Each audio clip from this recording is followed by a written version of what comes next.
any minute now.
Hey everybody, welcome back to the Night Shift, your safe space for talking about UFOs, UAPs, NHI, E-115. Anybody got any Element 115? Anybody holding? And everything else your friends, family, and coworkers are so sick and tired of hearing you go on about. It's a Friday, it's 2:03 p.m. on the East Coast, and that means it's time for Doomer Friday, a lighthearted look at the most interesting time to be alive, the end of the world. Hope everybody's doing okay out there. It's good to see all of you in the chat. I see D Nitz is here. Fawn Miller's here. Hey, Fawn. Fawn is in the house. Zoltanium's here. Heiser Soze, Robert, AJ. Good to see all of you. Of course, our mod squad is here. Mr. Justin, great to see you as well. Got a full boat today. Cool guest. James Iandoli is here from Engaging the Phenomenon. We're going to engage the phenomenon with James. We're going to talk about the new Jeremy Corbell documentary, Sleeping Dog, that just got released. We've finally had a chance to absorb it. And we'll go over some news, talk about what's going on in the news. But first, let's say hi to our panel. Hey, guys. Yo. How's everybody doing? Howdy. Hi, guys. Hi, everyone. Doing good, sir. How are you? Doing great. We should we tell the people we had to bump Andy. Yeah, the chemistry was wrong, really. It was just we tried it and it wasn't working, and so he did send me an image though. He did send me a picture of how annoyed he was. Hold on. Oh, do you have it? You got it? Yeah, I have it. Yeah. He also sent me a voice message, which there you go. Yeah, he was pretty angry. I'll be honest. I'll play the voice message. Here we go. Okay. I mean, profanity alert. Yeah. Look out, guys. Oh wait, hold on. Here we go. I do declare, bastards. Yeah, no, that's fine. Don't worry about it. Fuck you all. Fuck all of you. I don't care. I didn't change my plans and buy a new suit for it. You know, doesn't bother me. Go and fuck James. Okay. I do declare. Oh, he's playing it again. Bastards. Okay. Yeah, no, that. We won't loop it. You had to put that as a ringtone. So he took it well. He took it well, which is nice. Yeah. He'll be back. Is your mother with that mouth? Oh, wait, he's Scottish. That's normal. Oh, my gosh. So we bumped him for James. James, welcome to the show, man. It's great to have you. I've been a fan of your channel for so long. It's cool to finally meet you, man. Yeah, I had no idea. I really didn't know.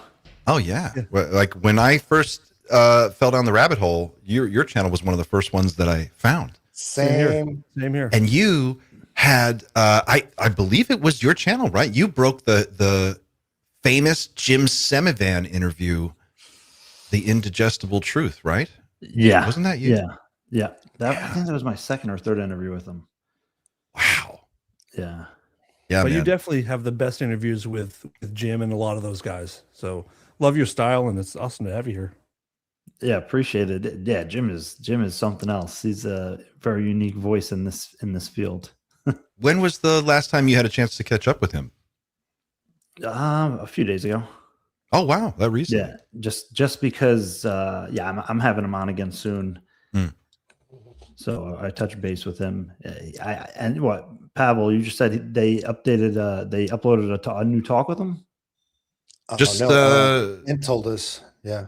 It was just up on my feed, and because I see anytime he puts something up, and I put it in our group chat here. It's in the private chat. You can see under the YouTube link there. What is it?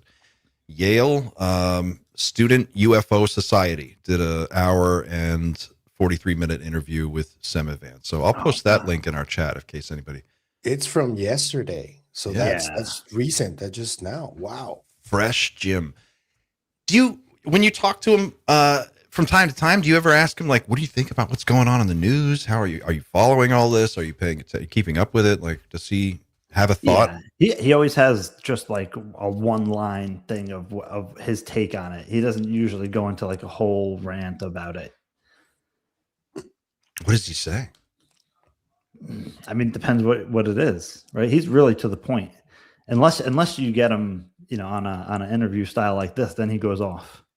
Did you ever get? Well, that's a better question then. Have you ever gotten anything out of him off air? You don't have to tell me what it is, but has he ever told you anything where you're like, ooh, that's a spicy meatball? When you see us talking on an interview, we're talking an equal amount of time off there. Wow. So wow. So like that 3-hour interview we did was coupled by another 2-hour discussion. Do you? And I'm just, you don't have to tell me your whole process, but I'm just curious. When you interview these guys, you do such great interviews. Do you talk to them in advance? Do you get to set up a call and kind of go over what you want to talk about, or do you kind of just hit them cold, see what happens? Usually before we hit record, we'll talk for a little bit. But I already have, for that kind of interview, I have done a lot of preparation. So I'm reviewing interviews, but I'm also going through my own regular process of like how, when I interview somebody, I've had the conversation with them like 10 times in my head before we're even talking. And then by the time you actually sit down, you really know which direction you want to take it in. Yeah, but I also like to let it just rip. Organic conversation is the best to me. If it's like too scripted and you have like all these questions, like sometimes I'll have like 3-4 pages of notes and I don't even look at them. Yeah, you just throw it right out the window. You get into a flow, right? Man, and that's just the best. Those are the best. What do you think about what he said, the indigestible truth? Did you ever get any more clarity on that from him, or was it just mysterious? I mean, I think I have an understanding of his opinion, but I don't agree with him. And in a few of our discussions, we kind of go back and forth throughout the entire discussion. Especially, I think maybe it's the second talk that I did with him where I said, it should be out because it's the right thing to do. And you can actually see his, I don't want to say maybe cognitive dissonance, but he's somewhat torn on the issue himself, right? Like he's out here talking about it openly. He doesn't have to be. So by his action, he is pushing for disclosure in his own way, but he has also reservations about the implications of what's going to happen? you know, the way he says it's indigestible. Like, he said people say to him like, Jim, do you really want to do this?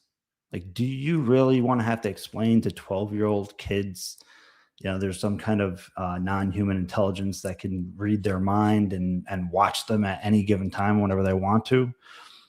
So and again, he's coming from an intelligence/security perspective. So that's where he's coming from. So I understand that. Mm-hmm. But at the same time, he's out talking about it and pushing for probably his version of disclosure, which what I appreciate about Jim is he's very upfront that he's for controlled disclosure. He doesn't want an uncontrolled disclosure. And I don't think any of the national security people want an uncontrolled disclosure. I don't think anybody wants a truly uncontrolled disclosure in the sense that it has the potential to make things go chaotic. Catastrophic. Catastrophic. I mean, at the end of the day, I think that people could take it. I mean, look, if you look at the news cycle nowadays, right? And like nobody even flinches now when you talk about recovered alien bodies, right? Nobody bats an eye. They don't even give a shit. Mm-hmm. So it's like where we're at right now. It's like people are just kind of waiting for it to be laid out. And it's like, I think people will just move on the next day, honestly. Yeah. Cause it's like the whole question of what is disclosure? Disclose what exactly? Like which piece of information do you want? But it sounds like he kind of already, when you phrase it that way, you say, what, can't tell children there's something that can read their mind and watch them all the time. I mean, we tell children that every day. We tell them Santa Claus could do that shit. Right. Or God or what have you. And we're fine with them believing that too for a couple of years until, they figure it out on their own. So I wonder. We're fine with adults believing it if it's from the religious angle. It's right. You've got some guy judging you for all of your internal thoughts. Great point. Great point. Please don't judge me for my own internal thoughts. The Catholics have been telling people that forever. That's the whole, I mean, almost every religion, I think every religion I can think of is based upon the fact or the idea that humans are interacting with different varieties of non-human intelligence, whether they're angels, gods, jinns, ashuras, all types of, every religion has some kind of non-human intelligence that's interacting with them that's somehow divine in some way. And Scientology is the only one that actually calls it an alien, which is at least the Mormons do too, right? I think the Mormons do. Yeah, I think that's an alien. Yeah, something about extraterrestrials. Yeah, the Mormons are a UFO-based religion. Yeah, I don't think I realized that. Yeah, the Raelians and the. Oh man, yeah, I met a Raelian once. Did you really? I did. We got to hear. Do they have shoulder pads? Railer? I hardly know her. Very Jehovah Witness like. No offense to Jehovah's Witnesses out there, but super preachy. Yeah.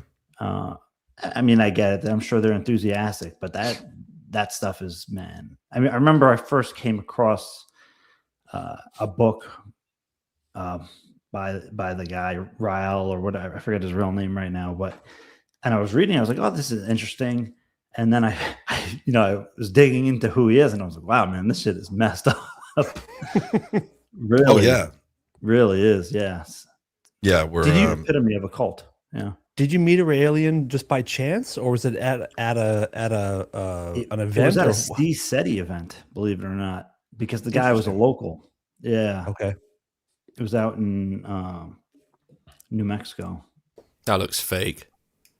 It's from the Netflix documentary. Dumbass. It kind of looks real. It's a real photo, dude. That's how he sees himself. Here's one. This is my favorite one of him. Oh man. He's reading. Yeah. I love this Jedi robe that he's got. And check out this cool medallion. It's that guy pulled chicks. That's crazy to me. That guy pulled mad chicks. He got leg for sure. There's no question about it. Even 16-year-olds or whatever it is, right? Yeah. Dude, this guy literally he fucked everyone's wife at the same resort like while they were all there, and nobody said anything about it, and it was just like for like years, and even then, after they did find out about it, it was still like, well, I guess it's okay. No, I mean, I think they're kind of like open about their exploration into that kind of stuff. Yeah. Yes, which I get, but it's also like that's also where I have, when you find yourself in a culty kind of a situation, and you get to that point, you should pause and take a beat. That's the thing. Like, most people, they don't realize, because your logical reasoning is trying to validate your actions. So it's going through bias filters that you have to justify the reasoning for what you're doing. That it's a rationalization. And the sunk cost of time and money and all the energy you've poured into it. You don't want to believe. Well, I mean, even more so for what people, what's much more powerful to the individual is their identification. And that these kind of gurus seize that, they take advantage of that because they know how to play these identity shift games. Can I ask you a question, James? It's because I didn't participate in the Raelian thing. No. The Raelian Rail Fest. Did. We know it. We know it for sure. I recently did a video of an old clip of you interviewing Diana Pasulka, and given how much activity right now there is of the religious aspect of ufology, and certain members of like high places in government have this belief that this is spiritual or religious. The clip that I used in one of my videos is Diana going a little deeper into that hierarchy of beings that she spoke about. I don't know if you spoke to her about it first or Danny Jones did first, but the first clip I saw was Danny Jones, and then I saw yours, and her response goes more in depth into what she meant. What do you think is going on there? Because there's like this really interesting, like smug type of attitude from intelligence community folk that they feel like they sort of have like a right to know certain information, and regular people don't. And I've seen this very much, especially more recently in ufology. Like, what do you think about that? Where do you stand on that idea and position? I mean, that hierarchy of beings conversation, it's probably a very old one, right? But the first time that I saw it was with Monsignor Balducci, who was the top demonologist for the Vatican. And he was talking about this on some Italian TV show in the 1990s. I think he may have expanded on it further, but he's basically saying, humans are here. If there are advanced extraterrestrial life, they're probably here. Angels are here. God is here. I mean, he was simplifying and just saying,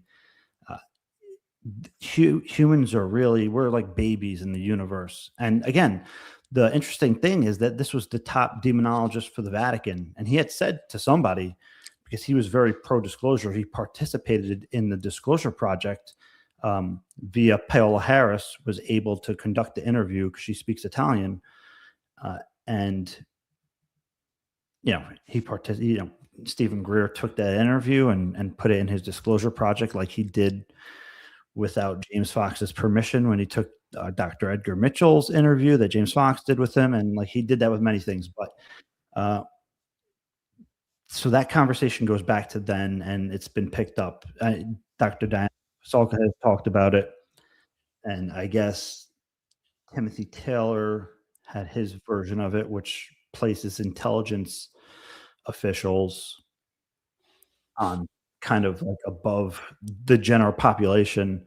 And, if they want to go that route, really, people that are awakened or have awakened psychic faculties are above intelligence people, because those are the people that actually interface with the phenomenon because their consciousness is more in tune.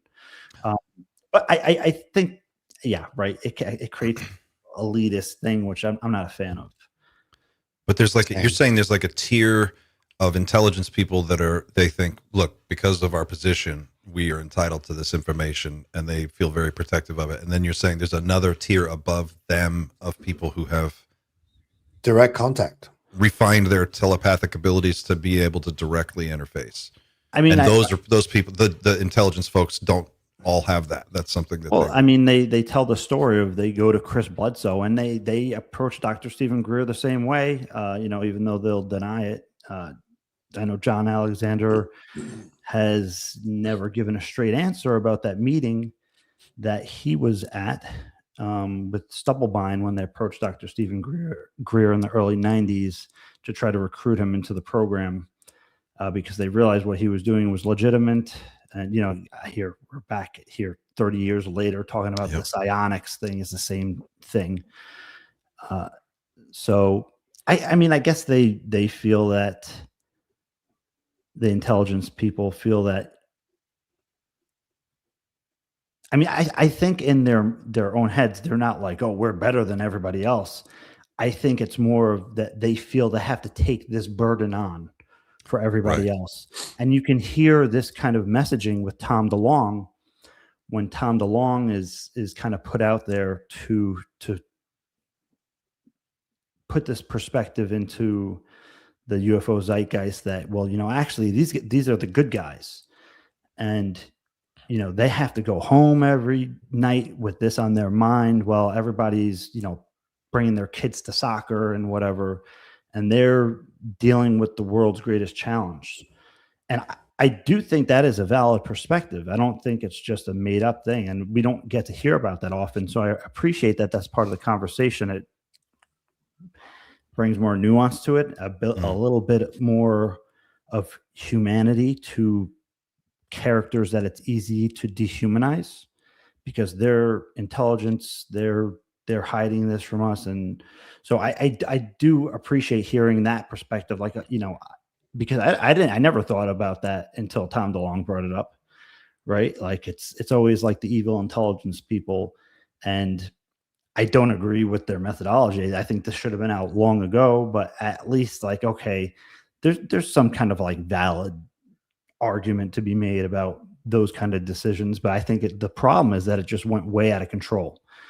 And as Stephen Greer said, they painted themselves into a black box because in doing all of this, they've committed crimes against individuals, personally, American citizens, which is illegal, and crimes against humanity. And who's going to turn themselves in, right? Especially when in their mind it's justified. Yeah, but I think that's what's so interesting about that line of reasoning around secrecy, that sort of just to justify the secrecy.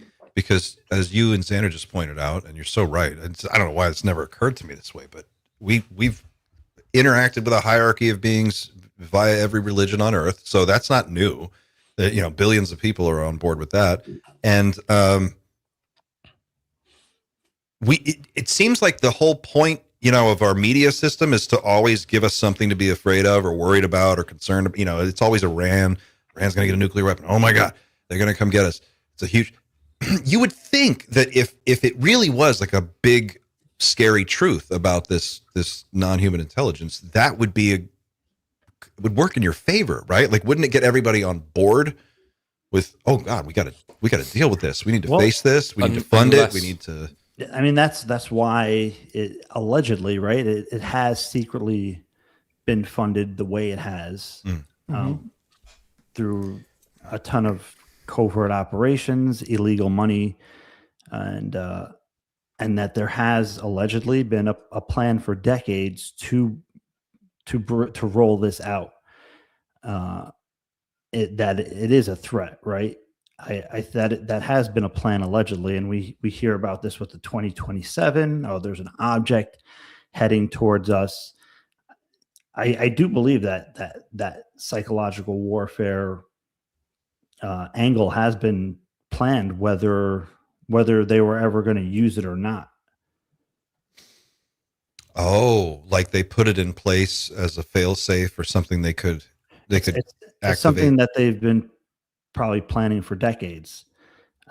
I don't know the logistics behind that, but again, yeah, Jeremy Corbell has talked about it. Stephen Greer has been talking about it since the 1990s.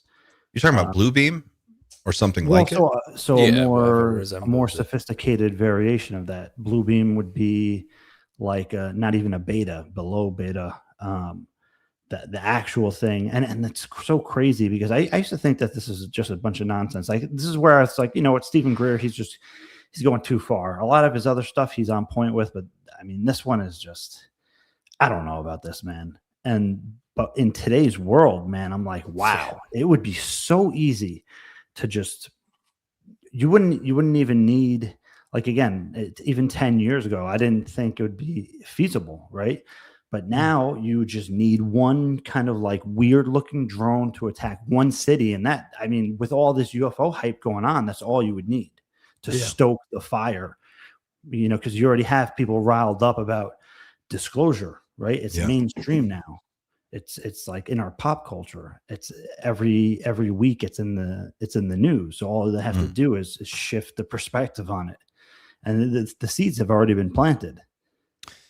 Yeah, and that's something they would totally do, right? Like, that's a total psyop move. Start years early and just start planting the seed, generate maybe 2-3 generations back if you could, and really get it baked in. And then when you need to pull the ripcord on whatever, I don't know, if you ever need to activate that contingency, you have this plan that's sort of, the gasoline is already soaked in to the ground. You just have to throw a match. Yeah, and I think part of the push for disclosure is that a lot of the or some other countries that are working on the reverse engineering of non-human intelligence technologies are making breakthroughs that we can't tell if it's a copy or not at this point. You think that's what's going on? That's what's motivating it? I think that's part. Like Luis Elizondo, right? I don't think he's. I mean, when I see somebody like him and he says that his number one priority is national security, and they're talking about all these, his thing specifically was military incursions, right? Like it was the military case guy, which differed from OSAP, right? And they took that angle because it had a strong evidential base. But if there's technology like that and other countries are starting to mimic it, and we're having drone flaps where nobody can tell what the difference is anymore between a UAP and an advanced drone, that's a problem, right? Especially if people aren't being read into, hey, other countries have this kind of technology. Where did they get it, right? But you can't tell them that it came from aliens because aliens don't exist. So you have to have some form of formal disclosure to be able to even read those people in. You can't even tell Congress about it, right? Or the Senate Intelligence Committee or the Armed Service Committee. So you have to begin to bring people up to speed, because how are we going to implement our own reverse engineered stuff? We can't, because it's on a need to know basis. But the problem is that the contractor's not just going to say, yeah, you know what, you guys are right. No, they're holding on to this crown jewel, and they don't give a shit about geopolitics, right? They want the return on their investment. I actually think it's probably getting to the point where it's not the case that one country is necessarily pulling out ahead of the game, but that we're all starting to realize that the new technologies that we're making available for ourselves and the general public, albeit a couple of generations behind, is AI. And it is accelerating our development so fast that... And there's also the corporate espionage element of it, where the Chinese want to actively steal the latest models from the American entities and the other way around. So we're all just going to end up with this conglomerate AI that will it will raise the technology platform for everybody. And then it's at the point where it's like they're all stood in a room just saying, well, who's going to say it? Because we all know everything here right now. We just need one of us to actually say it. And I think a couple episodes ago or something, we were saying, wouldn't it be great if they all said it at the same time? That would really signify a huge change in humanity, really. And I think part of the problem is that nobody is on the same page. Certain people are pro-disclosure, others are not. Yeah. Are you describing James, the black box is the military people. It sounds like what you're saying is the folks in the military and intelligence community are like, look, we've got to disclose or we can't unleash the resources that we have to fully operationalize all this shit. But if we don't do that soon, the Chinese are already doing it. And then you've got Aerospace who is saying, no, this is the goose that lays the golden egg. We're not going to give this up no matter what. And those are the two forces that are clashing. I mean, to simplify it, I think it's even more complex than that, because there's people in the military that you can have a general or you can have a joint chiefs of staff, right? Like Admiral Wilson, who was not read in, even though it's supposed to be under his command. But you have somebody who's a subordinate to him who's completely read into the program.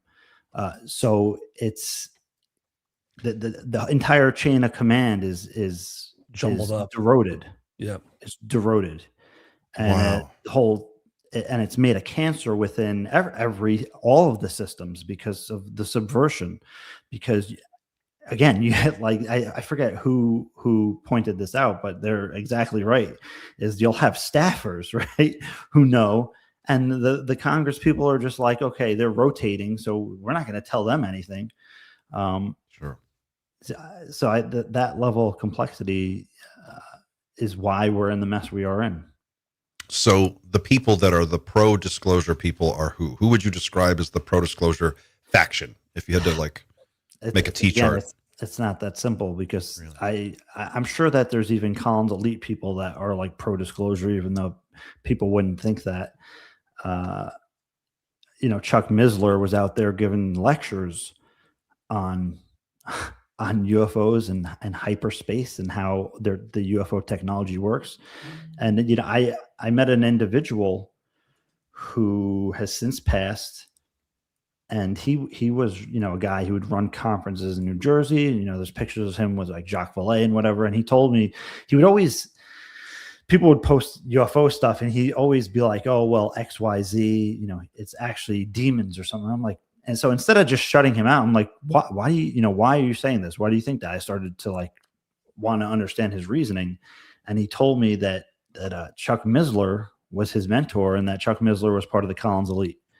And after he said that, I went and I looked up Chuck Missler and watched his talks, and I was like, "Holy shit, that totally makes sense." You got this aerospace guy who's like firm in his Christianity that's also giving talks on the Bible and biblical interpretations of the Nephilim and stuff. So I was like, wow, right? And who is Chuck Missler? I don't know. Who is that? He's an aerospace defense /business /Christian. Okay. He's passed away a few years ago now, but I would definitely say if you're interested in the Collins elite perspective, watch some of his stuff. There's better ones. There's ones that are less religious and more technical and hyperphysics, I guess you want to call it. But it's very interesting. And the funny thing is that I think some of his perspectives on the subject were quite advanced, especially for the time. Right. It's just that it had a lens of religiosity to it, that he was sure they were demonic, and to that extent. Do you guys think, I'm just curious from the panel here, and in the chat, if you guys are playing the home game, let us know. I'm curious what you think. Is the demon thing even a problem? Really, if they just came out and said, look, we don't know where they're from. You want to call them demons, that's fine. But here's a picture of one. Here's a video of one. We've got these guys in tanks over here. Here's the ship they show up in. Whatever you want to call it, who cares? I mean, would it still be progress if half the people in the world were like, they're demons, and the other half were like, I don't know. I don't think so. I think it assigns origin where people don't really know the origin, and it shuts down some it shuts down some research. It shuts down some open thinking, and assigning origin when you don't know is damaging to the entire thing. Personally, I think that in the past it has kind of siloed and shut things down because it's behind closed doors. But if they went out and said, hey guys, UFOs are real, aliens are real, they're actually demons, most people are not going to believe that, quite frankly. Right. But they're just going to say, I have, for better or worse, a naivete optimism in humanity that when you present them with this, they're going to hopefully do the right thing. But either way, if you came out and, hey guys, non-human intelligence is here and they're terrestrials, you still have the 30% of the world that's going to say, oh no, they're actually demons. So whatever you tell people, they're still going to have their lens on it. Right. So I don't think it matters. That's my point. Is it doesn't, even if it came out tomorrow, there was no controlling what people interpret it as. I mean, might as well. The scientific community won't take it. Nope. They're going to say no. They have to be from somewhere. I mean, they'll actually be inquisitive and not just take that kind of statement at face. And they have a lot of influence in the world in general. The mainstream science, they have a lot of influence. Well, no, I mean, but I'm saying if you came out with irrefutable proof that was publicly available, to be independently analyzed and verified by anyone, anywhere, right? Like, I don't know what that is, but let's just assume that you have proof that it was demons. Like, if there was proof, proof that it's real, that the phenomenon is real, and then you just put it out there and you go, "This is what we got, people. You want to call it demons? Fine. We don't know where they're from. They appear and then they go away, and sometimes we catch them. This is what we got." And then you if people want to call them demons, fine. But the people at MIT are going to be taking them apart and, or whatever. The scientific community is going to do what they do. If they know they can examine the data, as Gary. But there is going to be a debate, Clint, I think. I think you're going to have a very, very strong debate right after, because, there's going to be people from within academia, from within the religious leaders, that they're all going to be just like trying to push what they think it is into the rest of the world. And I think that's where that's why I keep talking about making these roundtables of people who are like leading their positions in all walks of life, and just sit them down on a table and talk about it and like have an honest debate, not go into ad hominem attacks or anything like that. Like just a jury, almost like the way a jury works. Like a united place for nations to meet and talk about their differences. Let's say a 21st century Council of Nicaea of sorts, to learn how to categorize reality properly, like a baseline of what it is. But that means that people have to leave their biases at the door when they get into this room and this hypothetical round table. And that's going to be the hard part, I think. Well, I just think it doesn't seem so complicated to me that I can't open my mind up and just go, look, there's 3D physical types of life. There are other forms of life that are invisible to us, in all directions, bigger and smaller, and however you want to look at that. There are some forms of life that are probably non-physical and can appear physical when they want to be. Would I call it a ghost, a poltergeist, a demon, an alien? It doesn't, in the end, I don't think it's just semantics. It's a thing that's real. Lou Elizondo did in one interview once address this, and he said, we used to call them monsters, but anyone who, sailors would go out and see these things, they didn't know what they were. It's monsters out there.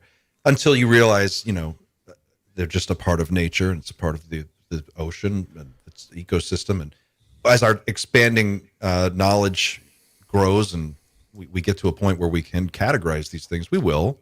But at first, sure, of course it's going to be confusing and weird, but I don't see that as a problem. I see that as just the process. Luckily, there's only one question we really have to ask. It doesn't matter what they announce. We should have the same follow-up question no matter what they say, which is, how do you know? That's all we need to ask.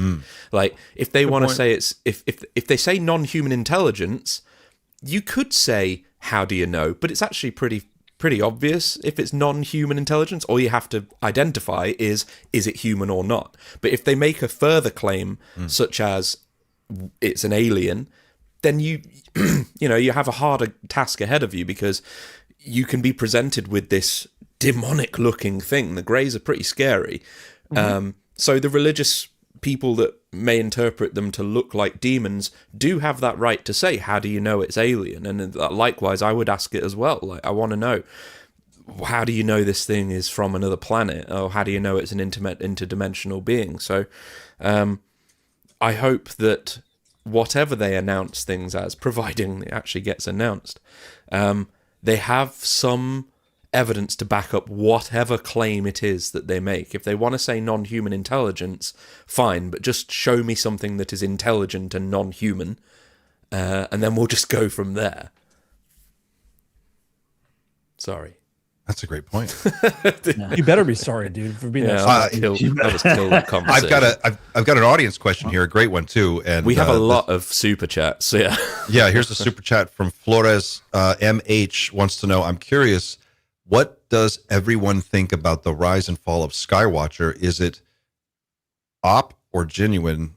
What was their intent? Did they get the monies? I love that term. I love the word monies. Monies. My money's from private investor and went underground. Do you believe Barber's Tears? Barber's Tears is a great name for a song. It is. Somebody have like an AI music generator on hand? we got musicians on hand. Barber's We got Tears. True. got the real thing. What do you guys think? What do you think about Skywatcher, James? I think that Jake Barber's story is genuine as he tells it, right? I think that probably did affect him the way that he claims it did. I do believe that he experienced what he says he experienced. The Skywatcher thing, I'm sure people here heard behind the scenes kind of how that fell apart. Well, for the people who don't know, I mean, what can you say about that? What do you know? I can't say that I know anything definitively. All I'll say is that I heard the rumor, and I hope I'm not talking out of turn here, that when Fowler got the offer from the DOD or wherever, he took all the data with him. and But the dog whistle? The dog whistle. But also that, again, this is speculation and rumor, so don't take any of this as a fact. But that he took all the data that was collected with him as well, and that was a problem for Skywatcher. And we also, it makes sense to me. For people who don't know what Skywatcher is or was, and we're still not sure exactly what condition Skywatcher will be in the near future, but it's a private group. It was proposed by what was the guy's name? Alex Clokus or Clokus. Yeah. Alex Clokus, who was a tech guy. He had made all his money in tech and hedge funds, and then decided to privately fund a recovery team made up of former military people who had worked on crash recoveries and retrievals. And the idea was, we're going to take private money. We're going to hire all these guys. They're going to come out and do what it is they do. And we're just going to catch one of these things. We're going to do a private civilian. And then all the data was supposed to be put out there. It was all going to be documented. It was all going to be made available for analysis. And that was the whole open source kind of angle. And they had a great camera team and a editing team. Their whole production was awesome. They put together all these videos, and then it just completely went silent. Well, and the idea that they were going to get a craft to land, because I mean, Jake Barber claims that there were landings during some of the operations. I don't believe that ever happened. I believe what happened is that objects were taken down forcefully, yet kinetically, as they say, with scalar waves, scalar weapons. Right? I don't think that any of these eggs or whatever they were landed. I think that they were taken down because it was over a test range. Who knows if half of those objects weren't even DARPA vehicles being tested, right? I don't know, but you know, the idea that Skywatcher first at least wanted to investigate the psionic angle, but also being able to call them in with CE5 psionics, also the dog whistle, and you know, when I heard the claim that they were going to get one of these things to land, well, first of all, you know, Dr. Diane Hennessy Powell and Dr. Gary Nolan said, if anything's ever taken down kinetically, we want nothing to do with it. So so I appreciate that they had the sentiment that we're not shooting anything down. It's they can invite it and it will land, which again, I don't think that has happened with the programs Barber was talking about. I believe that they were all taken down kinetically, and the weird thing about it is that all this was in I forget the place that he called it, but it was in a testing range. The range. Right. So the range, right? So it was not in like an open area. So it's a safe area for something to be taken down without civilians or anybody else getting involved. So I believe that they were all taken down kinetically, anything that was seen.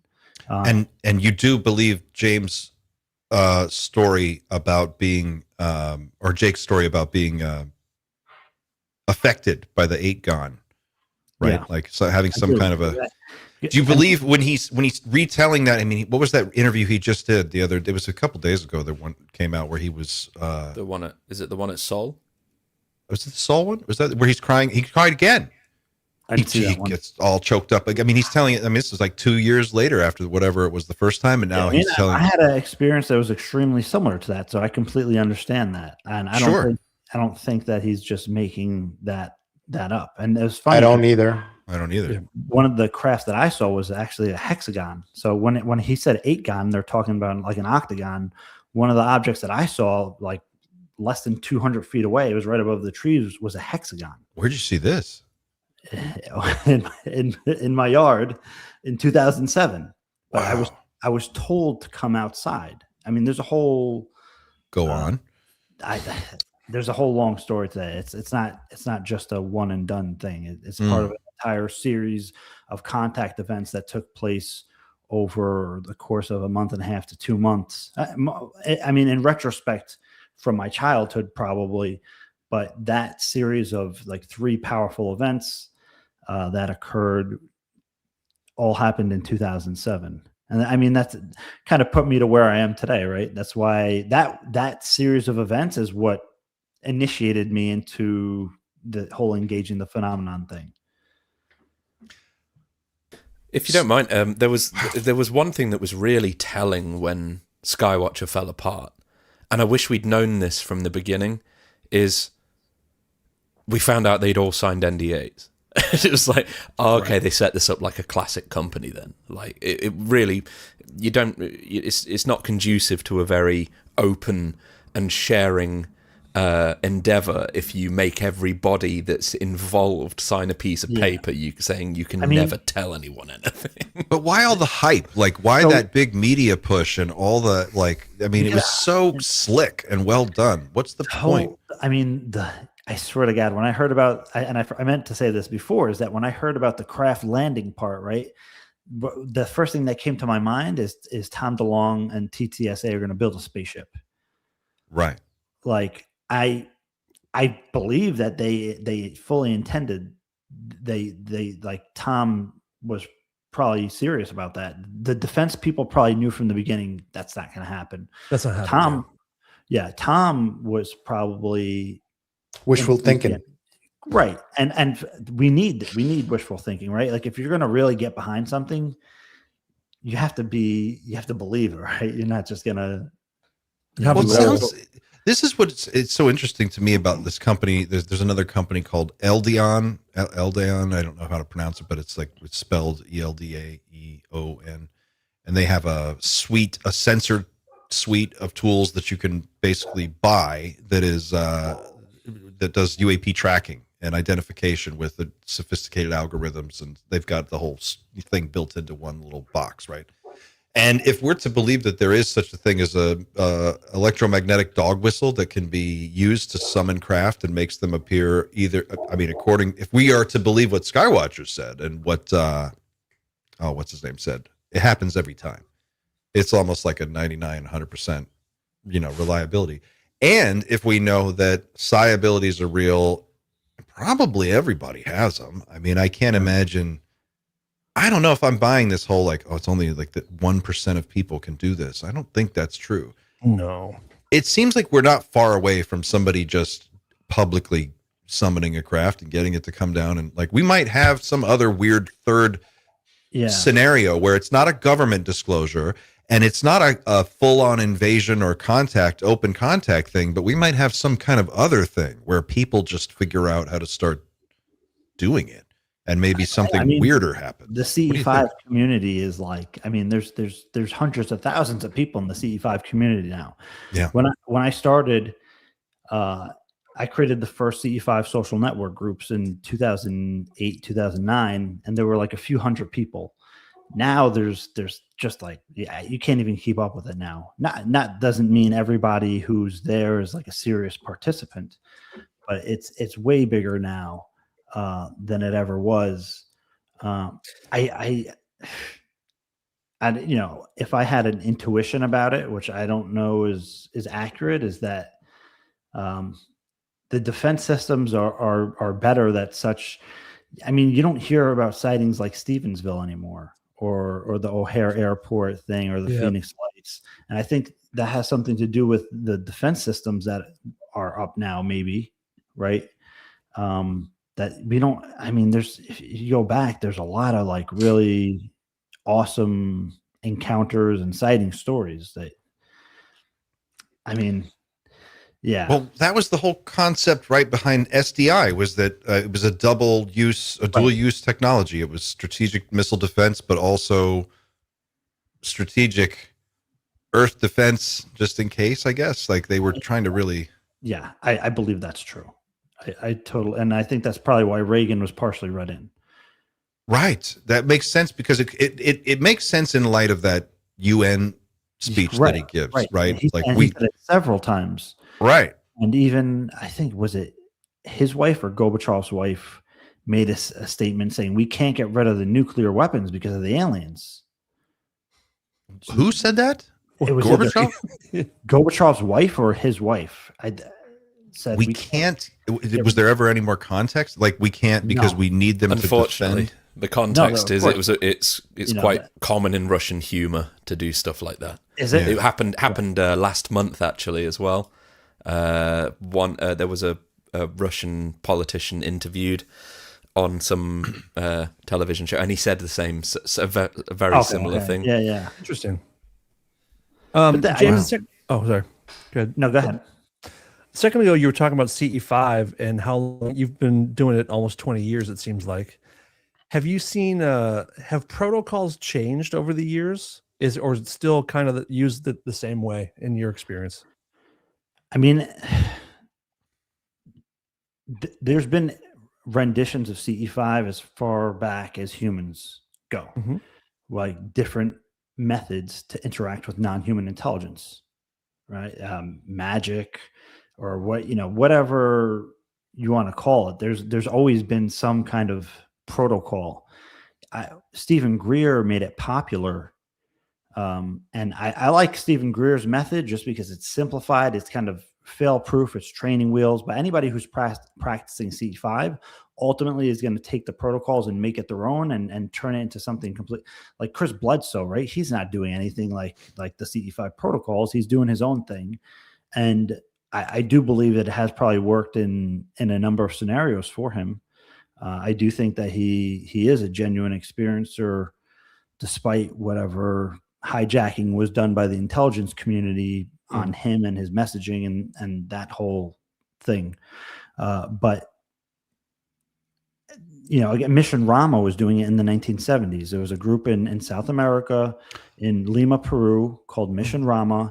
They were doing they started out with automatic writing, which is like, you're basically scribbling and psychically receiving a message until words come out, and you don't even know the words until you read them afterwards. And of course, he's told to go to this location with his family and friends, and they go and they see a very physical craft. But they were doing, allegedly the non-human intelligence were telling them you got to do concentration exercise, meditation, a vegetarian diet, and all this kind of stuff. And they were very successful. There is a great video. I've included clips of it in a few of my videos. I made a video on Mission Rama where I include a clip in about the middle of the video. And this was taken by, I believe it was in South America. It was a newscast group. So it wasn't just like, Joe with a camcorder. It was actually a news production camera that went with Mission Rama to do the protocols, and they got a recording of what I would consider for the time in the 1970s, very convincing video footage. Cool. So I was going to say the protocols, eventually it comes down to intention and energy, just. I have a follow up on that, because there's also, I mean, there's the C5 and trying to like commune with these things and make them commune with you. But what do you think about the other forms of contact, like channeling and like other forms, like for example, what Dr. Andrea Puharich was doing back in the 50s and then 70s? What's your take on that? Do you think that is also another level, or it's the same thing? What's your take? I don't want to call it the same thing in the sense that, like, if somebody is using DMT or psychedelics and they have some kind of interaction, I don't think that's the same as CE5, just as I don't think necessarily channeling is CE5. Although there are correlations and the kind of, as my friend exo-academian would call it, the point of convergence is consciousness, right? So I think that these are different modalities and they have different, it's a different variation. So I actually really interesting though, Daryl Anka, who's known as the channel for Bashar, which super interesting dude. I'd love to talk to the guy. Never had the chance, but his whole thing started with a daytime sighting of a triangle. And in the movie that he did, the documentary, his friends and family that were there, confirmed that they were driving, and I think it was California in the middle of the day. And there was just this freaking triangle that was like 1,000 feet away or something. And somehow that contact, that encounter, that close encounter, sighting, whatever you want to call it, initiated him into the whole channeling thing, right? He says that event is what led him into the channeling thing, and he explains how and why. So I don't want to negate it, but I do want to say that like things like CE5 is kind of its own thing, its own process and practice, and channeling is kind of its own thing. Yeah, there's a space where they connect and you can kind of cross-examine them, but I do think that they stand on their own as well. I wonder if there's if it's even possible. And I've thought about this. I think Pavel, you and I have talked about this a little bit. If there's could be like a Monroe Institute, but for general like psi abilities, like broadly, right? Like a psi. Could there be like a I don't know, like an X-Men style Psi Academy that you could go to? I'm over here in Westchester, so that's where the Sure it was, yeah. the gifted school for Xavier or whatever they call the school for the gifted is or was in the comic world. If I were somebody like Bob Bigelow, right? Like you gotta be the thing is, and I don't want to be like paranoid and whatever, is there it's like you have to be so careful. I mean, because the intelligence people, they go around trying to recruit and surveil these people. Yeah. And I don't doubt that the whole thing with the DNA, like you're talking about people with psi abilities being recruited. Yeah, sure. Being recruited. I don't think it's that uncommon.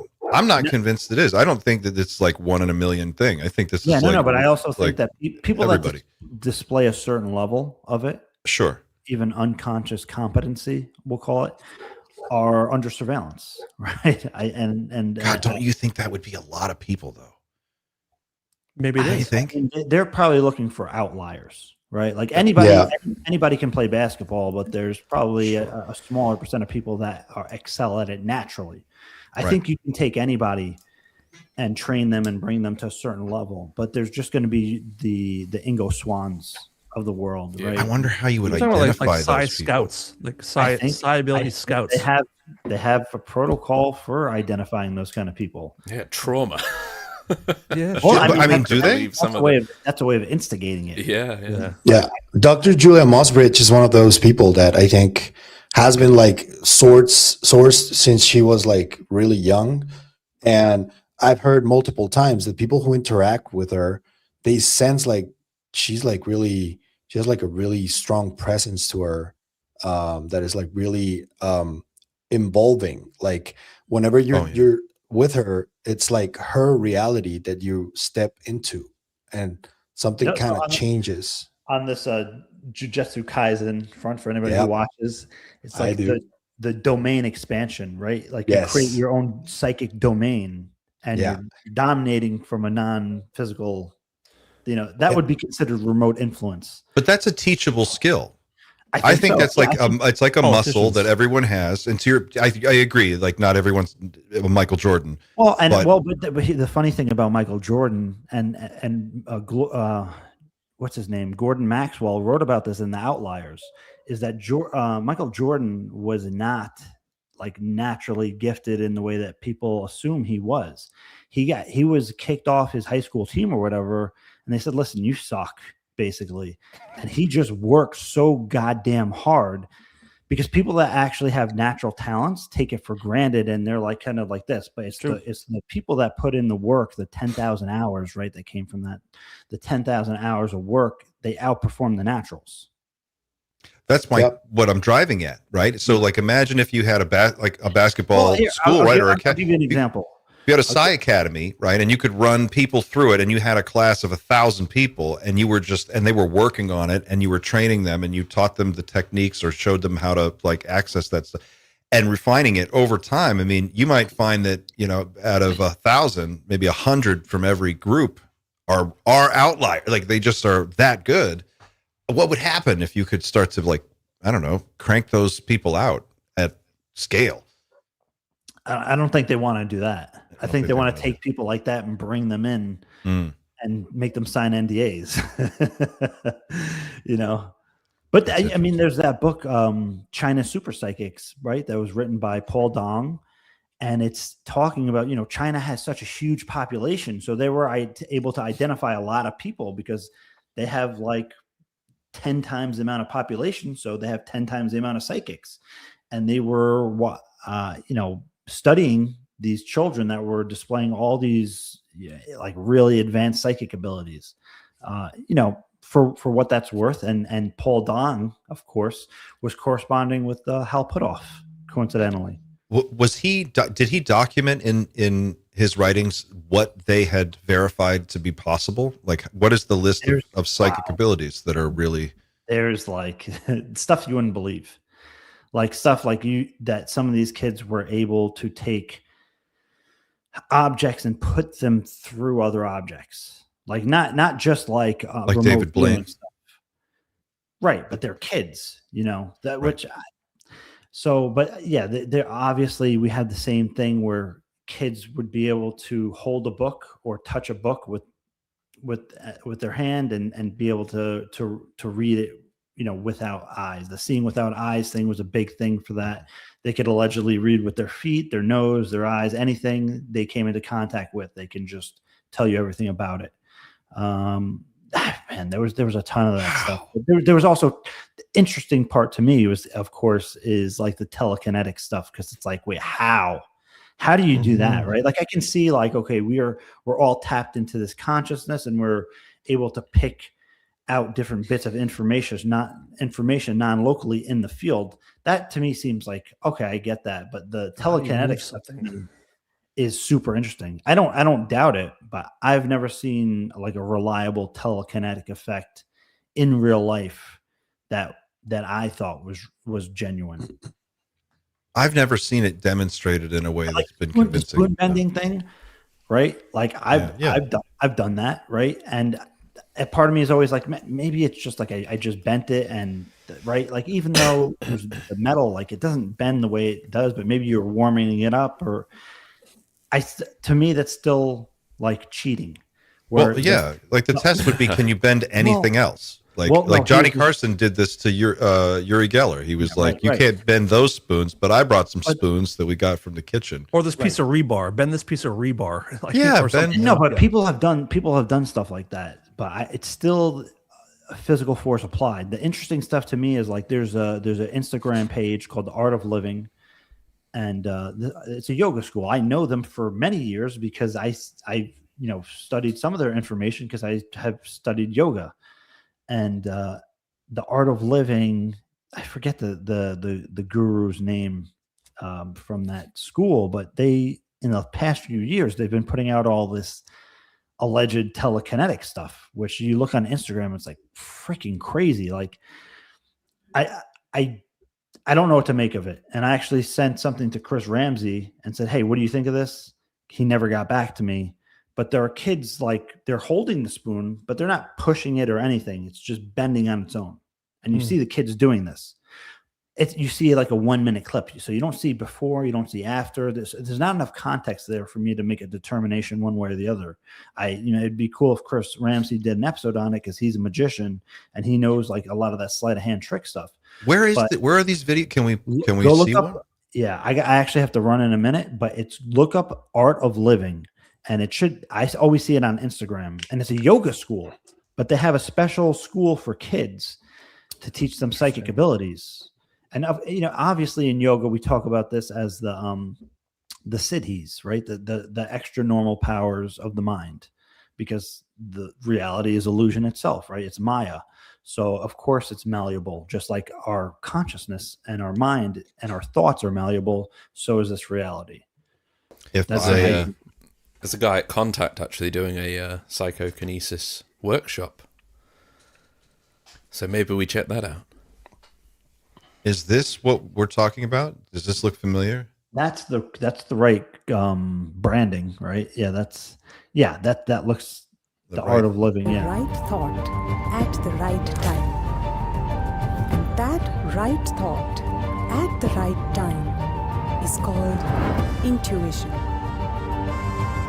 Welcome to the world of intuition. Oh, this is dope as hell. This is some real Jedi shit right here. Sri Sri They do a ton of stuff. Ravishankar's The They Art of bend Living spoons. Intuition.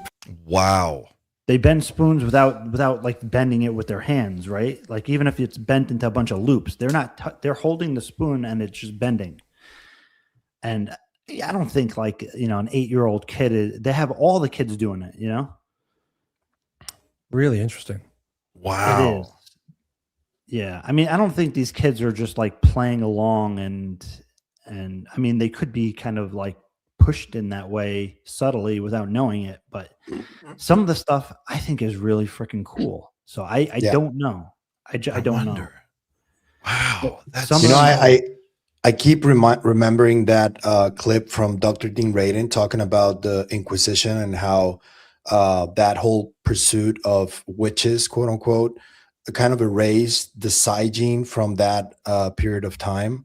Right. And he found that the majority of people in the world actually have this gene, but that was erased back then. I just remember this. And like in India, for example, they didn't have that because they didn't have an Inquisition there. So it kind of blossomed there, you would think, or in China too. That book, actually, you recommended it to me. You told me about it the first time I heard it, and I looked for it, and it's really good. You can find the PDF online, guys. Yeah. But they have spoon bending in these videos, especially if you go on the Instagram. There we go. Look at that. I don't think that kid doing some whoa, hold up. I don't think that's being faked, right? Like maybe there's something before going on we don't and see. The next level will blow your mind. Blow With continued your practice, mind. These kids begin connecting with matter itself, bending spoons using only their intention. Other beautiful exercises involve deeply relaxing the mind and traveling within. After this, kids are able to access lost languages or ancient scriptures. Some of what they decipher turns out to be languages that were once lost or hidden at other times. Is this one of those schools that super rich people send their kids to get rid of them for a couple of months and then they come back? And No, it's like, there's look, a I wrote couple- some ancient languages. And There's a couple in please. Mexico. There's a couple in Mexico. It's Really? not really that Just expensive. guys, I got to cut out. James, you got to go. Oh, man. Yeah, sorry, Come back I gotta- again, please. Please Definitely. come back. Thank We'll you, bump Andy James. anytime for you. Yeah, let me know next time that you want to bump Andy. Just let me know. Yeah, okay. It's every got time, it. dude. It's every time. Yeah. Everybody, James Iandoli from Engaging the Phenomenon. Let's hear it for James. Big One of shout the out. best you, podcasts out James. there. We'll Thanks, James. definitely, we got to do another one, guys, or maybe we'll do like an Engaging the Phenomenon one, or however we do it, man. Hell yeah. Yep. Hell yeah. Let's do it. Anytime. All right, guys, All right. take care. Thanks for having me on. Good It's day. great talking. Bye, James. Take care. Take it. That was that intuition talk was really interesting. I don't know if you guys have ever done this, but I do these walks every night, And there's times when I try to like, I close my eyes and trust that I know where to walk and not trip over things. And if you can get past like the worry about tripping, it can kind of work sometimes. It's very bizarre. Like something is sort of guiding me when I'm testing myself. It's really astonishing how much is there for you and available to you when you start turning off all your other senses, and you still realize how much data is around that you have access to. This is what's so interesting about this like telekinesis idea. It whatever the super spectrum is, you're swimming in it right now. I mean, even in a meat suit, you're still in it. You're submerged in that field. Your consciousness is still interacting with it. So I've always wanted one of those isolation tanks to do, because I think you can really, if you get into a meditative practice, it doesn't even have to be complicated. You can just sit quietly in the dark for 15 minutes with no phone, no anything, no music, no lights. Just turn all that shit off and just let your mind calm down. And when you get quiet, you can hear things. You get impressions. And I think that is the beginning of the psychic journey that most people never even bother to look at. They're so focused on like, I got to get to work. I got to make breakfast. I got, whatever. Yeah. And you're looking at your phone every 5 seconds. So there's never any downtime. If you go for a walk and you close your eyes, look what happens. That's pretty cool. I actually think there are times in everyday living where you kind of integrate this stuff and don't equate it to the same thing. So just the complexity alone, like I've noticed that I catch things a lot without looking. Like I will be able to, if I tried now, I'd fail. But like I routinely, I'm trying to do a million jobs at once. Like first thing in the morning, like I will grab something off the side and just throw it to my other hand and catch it without like really thinking about it. Sure. But the complexity that actually does sit behind that, even if it's not some sort of strange extra power, it's unimaginable just to be able to do that kind of prediction with regular brain activity. All we're talking about really is identifying those extreme edges of that intuitive complexity. So when we're talking about like you talked about like sort of knowing where you're going without looking. Yeah. The case in point here, some blind people walk perfectly well just by using sound. Like we could try that for 5 years from right now and not get anywhere, but those guys have been doing it their entire life, and it quite literally is another superpower at this point. Well, and when you lose one sense, your other senses get stronger. You rely on You can practice it, like you can even blindfold yourself or close your eyes and try to walk around your own house at night, in the dark. And I know it sounds silly, like I'm going to fall over all my kids' shit that's all over the floor. But I mean, if you can get yourself around in a familiar space, that's a good way to start practicing what it's like to feel that. And I think the more you engage with your consciousness, the more it grows. This is something David Lynch was really good at explaining this. He was like, there's so many levels of enjoyment you can get from a simple donut, right? There's the sugar, there's the sugar rush of eating the donut, but then there's like the flavor, and then there's the chewiness, and there's all of these layers to it. And as your consciousness expands, you get more out of every bite of that donut because the experience gets bigger. And that's what he's always taught. Transcendental meditation just allows that to flourish and grow. I would want to take a transcendental meditation class. Actually, I haven't signed up for one yet. I think there's like a blurry line that I just can't quite put my finger on there, where I think this is a biological process and it needs practice and it needs repetition. But there's also, because for example, I had an NDE, and then there have been certain times when I am obliged or urged to do something because I hear something in my head that goes, you got to do this. And that feels foreign. That doesn't feel like me. That doesn't feel like my intuition. So there's a blurry line there that yes. And I don't know if like that's because my antenna is open but it's definitely not me sometimes that tells me you got to wake up to move your car. And then 2 minutes later, somebody's shot right there where you had your car, That's something that I'm trying to understand how it happens and why it happens, but that doesn't feel like it's me. I think your antenna is always on. I think most of the time we've got the music turned up so loud we can't hear anything else. You know what I mean? Like you got your AirPods in and you're doing the dishes, or how often it, you know, in decades past, there was a lot of downtime, a lot of quiet time. You're just sitting there, you know, there's no phone, there's no cell phone. You know, if it's 1992, you're just looking at your foot waiting on the bus and you're quiet. Your mind is quiet. You have opportunities for it to be quiet. And when it quiets down, you hear those. I hear it all the time. I've had that come to me all the time. A voice, you'll just tell you something. And sometimes it's a little piece of information that doesn't make sense for 2 or 3 days. And then somehow it clicks 3 days later. It makes perfect sense in the context of whatever happens. But I think a lot of it is simpler than we might think. It's just getting into that quiet headspace where you can hear it, you know? Are you a headphones all the time guy? Or are you like a Max headphones guy? Me? Yeah, like AirPods, earbuds all the time. You guys, just any of it. Max volume. Not all the music, time. max volume all the time. Really? How much I time like do you ever to hear. just spend in total silence? I like to hear the voices in my head, though. So not all the time. Yeah, I'm pretty much sound all the time in some fashion at the moment. Where I live, it's loud. There's not much silence where I live. Not much quiet. I mean, think about that. You know, just like how much out of your entire life, how many minutes out of every single day cycle is it just silent, where you're not, you know, for more than 60 seconds? Almost never. Almost Should we do it right now? No. That's one way to kill it. So uncomfortable. Speaking of which, though, if we're talking about, you know, opening up your, I think, Pavel, you said widening the antenna. We did get the sleeping dog doc, and within which there was the notion that perhaps if you open up your antenna a little bit too much, you might let somebody else in. So we could read that. I think you talked about it on your interview, Dan.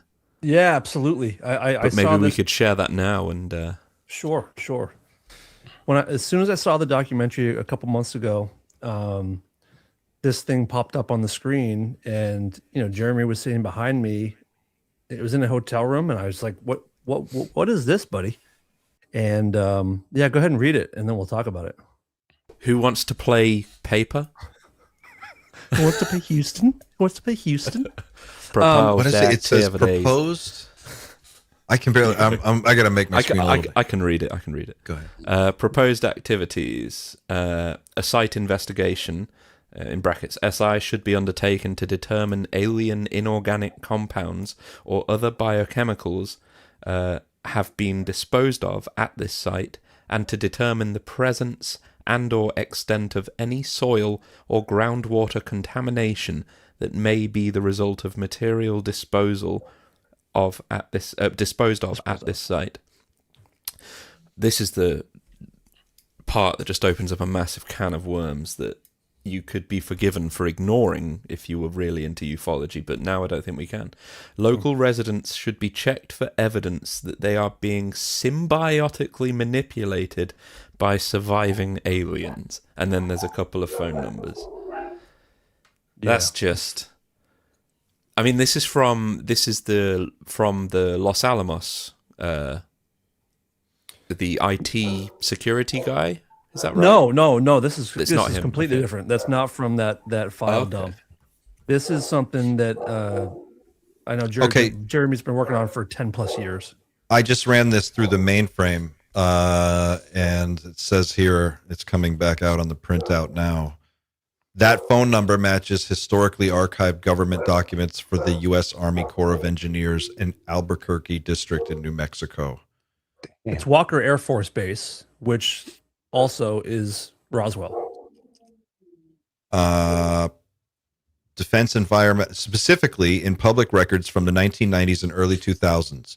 It was the direct office line for the district's DERP, this is awesome, FUDS, DERPFUDS, Defense Environmental, DERPFUDS.com. Defense Environmental restoration program for formerly used defense sites. It appears in several technical and environmental assessment reports regarding decommissioned military installations in New Mexico, such as the Atlas F missile silos associated with former Walker Air Force Base near Roswell, the Bonham Farms water well site, and other legacy hazardous material cleanup sites. Okay. Yeah. There you go. That's Should we call the number? You want to call it right now? Call it right now. Sure. Give me one of the numbers. Whoa. All right, here we go, guys. Hang on. 505 Hold on, I got a phone for this. 766 766. 1773. Oh, we need to use the rotary. It's not plugged in. Welcome to Verizon Wireless. Your call cannot be completed as dialed. Okay, give me the other one. What's the other one? I don't have the thing. 505 505. 766 766. 2713 012121. Oh, jeez.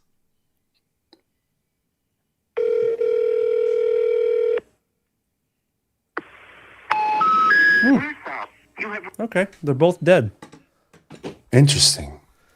And now you're on a list. You know what's again. weird? Another list. In full transparency, I called one of those numbers a couple months ago, and it did ring. So those numbers are now disconnected.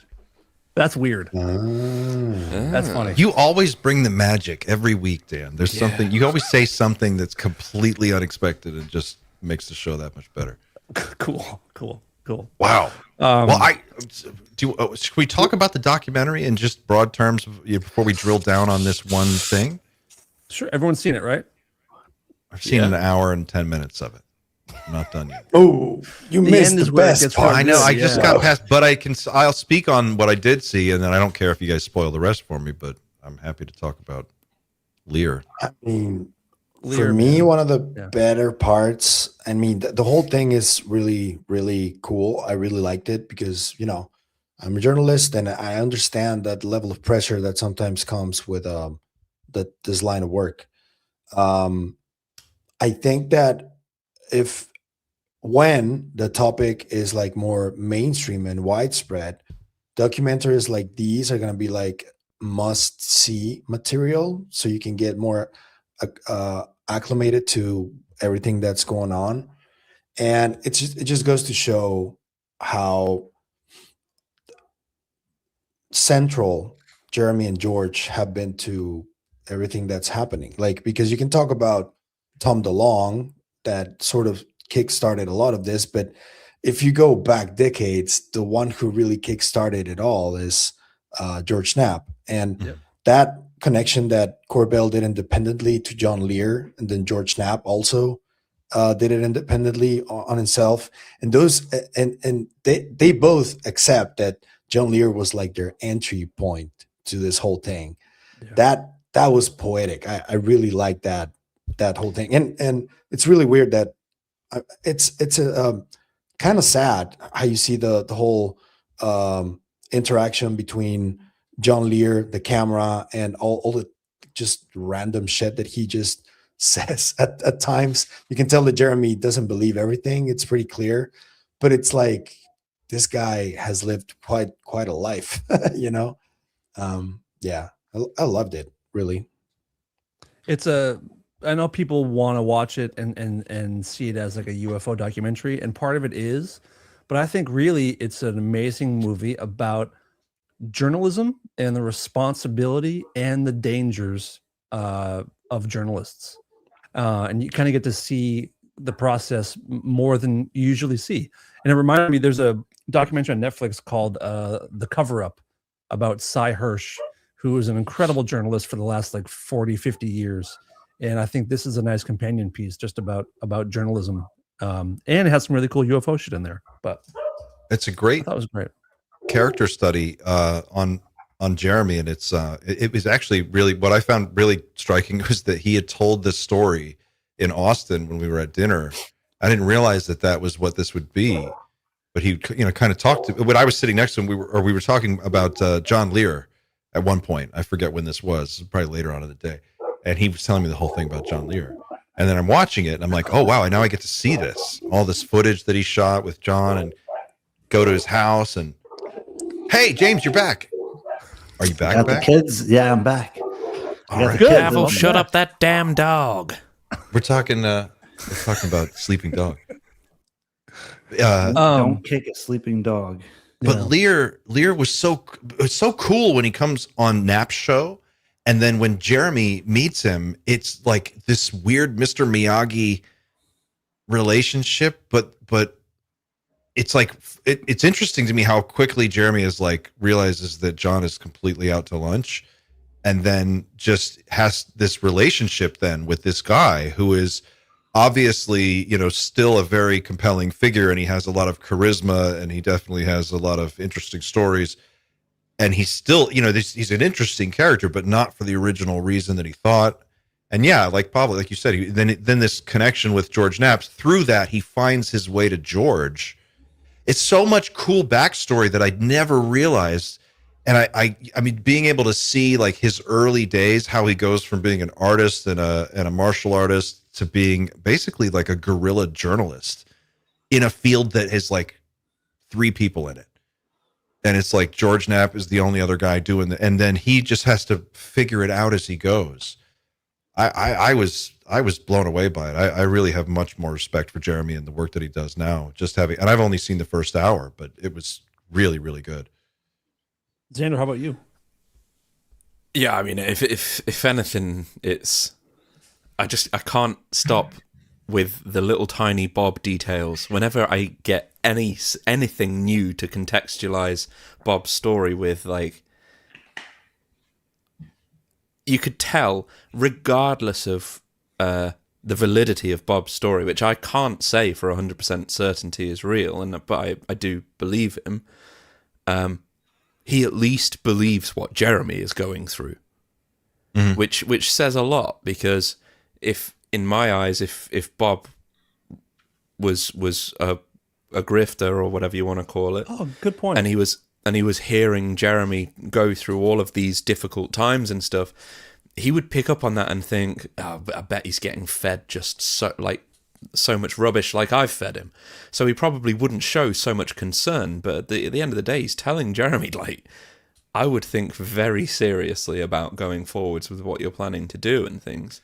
So I found that quite interesting, and it was nice to see Bob interact with Lear as well. Those are great moments. Those are awesome. Not something moments. We've very seen much of.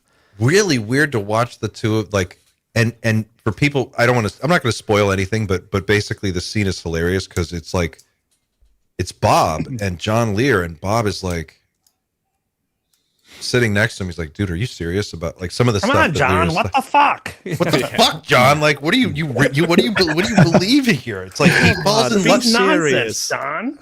John falls in love with the fucking guy, the sleeper. What was that? Yeah. I never even knew about the sleeper part. No, neither did I. I'm familiar with John Lear, but I didn't know about the sleeper, and that's where he was deriving a majority of his information from. Can we talk about that bit of the story, Dan? Do you think that's okay without ruining anything for people, or sure? Yeah, it's not a big part of the film, but yeah, go for it. Well, it's basically John Lear, who people will know from those early George Knapp interviews. He comes across as a very television, like charismatic type of a personality in a cool suit. CIA pilot, he's got all of the gravitas of somebody who knows some shit. And he hits the scene and he starts talking about all of these different things. And as Jeremy is getting into the world of reporting on this topic, he discovers John and starts to try and chase him down to get in contact and learn more from John Lear.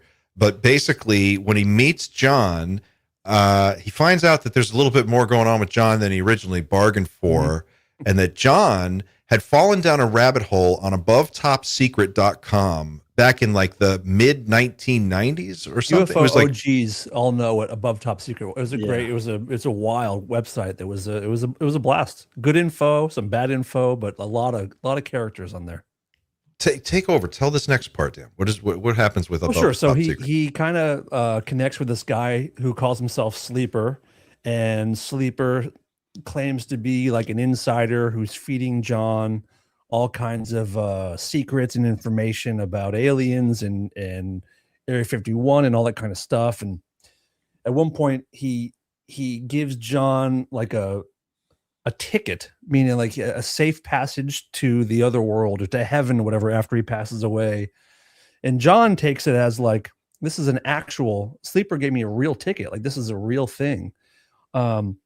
And Jeremy actually, his interview with Chris Ramsey that's out now. I watched it last night. He clarifies that it didn't come across in the film, but Sleeper doing that was not him fucking with John. It was actually him because at that point, John is already dying. He knows that he's on his way out, and Sleeper gives him this like ticket to the afterlife.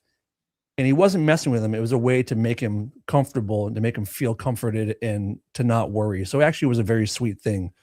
But Jeremy said that Sleeper was a well-intentioned, very, very, very kind guy. And it didn't totally come across in the film that way. But he said it wasn't like nefarious. He may have gotten carried away, but it was they actually had a pretty beautiful friendship. But there's another layer to this because Sleeper had written all of these posts on and posted them to Above Top Secret, which had a robust forum. This is like pre-Reddit. This is where the action was in this whole space was on this website at that time. And so you would go in there and you'd find these threads and a lot of times they were just, crazy threads, but he would write stuff about like the secret space program and like alien contact and all this. And John fell down the rabbit hole all the way on this guy, right? He was basically 100% bought in. Yeah. So that when he gives him the ticket, which is literally a little like a Post-it note that says like, let John in, or you're a good angel, your soul, John, or whatever. Yeah, let him. It's like a little note, like you'd write on a napkin. It wasn't like a thing that was printed or anything. And he gives it to him, and John's like,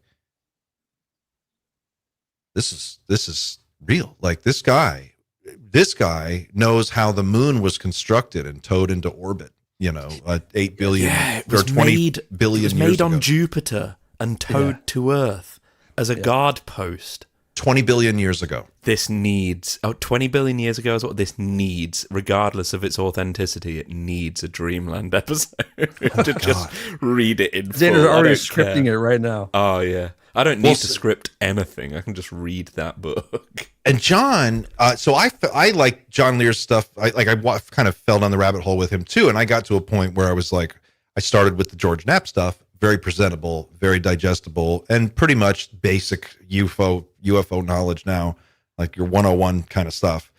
And then when you go a little bit further, years later, he's talking about there are crystal castles on the moon that are like 3 miles high, made out of some kind of crystal, and you can see them in pictures. And he's showing pictures. He's got these big pictures, and he's like, look, it's right there. You can see it. You can see it with your own eyes. I'm not making it up. It's right there. And you look at, and you're like, there's nothing there. It's just like a blob, on a fucking blurry photo. And he's really like Paul Benowitz. What the fuck, John? I mean, that's what I'm saying. It's like it was kind of like that, and I see, and as Jeremy is telling the story of his relationship with John, it becomes clear that this would be an amazing, just a film, is someone to explore this relationship. But John's declining. Jeremy is now caring for him in some ways, and taking over the role of like a helper and helping him with his shop and his studio. And it was so cool. I'm like, wow, this guy's origin story is so weird. And so it's like you couldn't write this. It feels synchronistic as well. I feel it's like Jeremy didn't get a choice in any of this. It's like he was kind of pushed into doing everything he's done basically. Obviously he's doing it out of passion, but it's like every step was presented to him before he decided that was the step he was going to take, basically. Something that really got me was that moment with and how participative his mother was in that moment in the table when he just like kind of lost it a little bit. That really got to me because something that's been happening lately with the work that I'm doing is that I get a lot of questions from my family who believe that this is real, and they go like, "Are you okay? Because they've seen me speak with like Dr. John Blitch and like people from the military and Burleson and all that. And it's like, luckily, because I think this is where also you, James, you haven't really gotten into a lot of trouble because you know what to ask and when to ask, which is very important, and also which stories not to touch because you know that that's probably going to get a target on your back. Can you talk a little bit about that though, as somebody who's been in this space a lot longer than pretty much all of us? What about stories that you're not supposed to talk about? Yeah, and about tell all that those stories, feeling. please. Tell all the stories. Well, No. I mean, about that feeling that Jeremy got at a certain point, because there's a level of pressure that comes with the territory and with knowing stuff that is very heavy sometimes. And how do you handle that? I mean, for me, I've never gotten any threats or anything like that. George Knapp, I mean, he said he never had somebody knock on his door. I know he's received threats just from being a media guy, right? Being somebody who's a reporter and a award-winning journalist. But there's definitely conversations that are discouraged, especially if you're speaking to somebody who is allegedly involved in the background stuff. Like there's just certain questions that, like, even in the simplest form, right? Like where, if you bring up a certain topic, you're going to shut that conversation down. So if you have somebody like Eric Davis or Jacques Vallée or Gary Nolan, and you're talking about some stuff and they're actually opening up a little, and then you bring something up and it just will shut the conversation down, then almost like if you're talking to Colin Kelleher and George Knapp and you bring up Zodiac, something like that, maybe. The classic moment. I went a little far there, but I figured this is my only chance to really do it. So it was great. And there, I mean, I don't, for what it is, I had some off the record conversations with George Knapp about that. And, so if somebody wants to pressure Jeremy won't do it. He's too close to him. But George knows way more about that. George has the goods on that story, and he can't go forward with it without said individuals going on the record, because it's just another UFO story. And he has to have people come forward on it. Otherwise, it's just another meaningless rumor in UFO land. But again, in that interview, we did bring up David Grush coming across that program. And did Grush ever say Zodiac? No, but okay. But when I asked George about it, and in relation to Grush, he said, I think that Grush bumped fists with those guys. Whoa. And, yeah. Wow. And Colin, obviously, if he can't talk about it, that doesn't mean that he was a part of the program. But if he, as an example, if he got a read-in, right? Because in the legacy program, if they're going to bring you in, they give you a historical bit of the program. So if they're going to read you into that, that would be part of the historical aspect of the legacy program. So even just if you had a need to know basis for whatever reason of some aspect of the program, the historical read-in is something you will receive.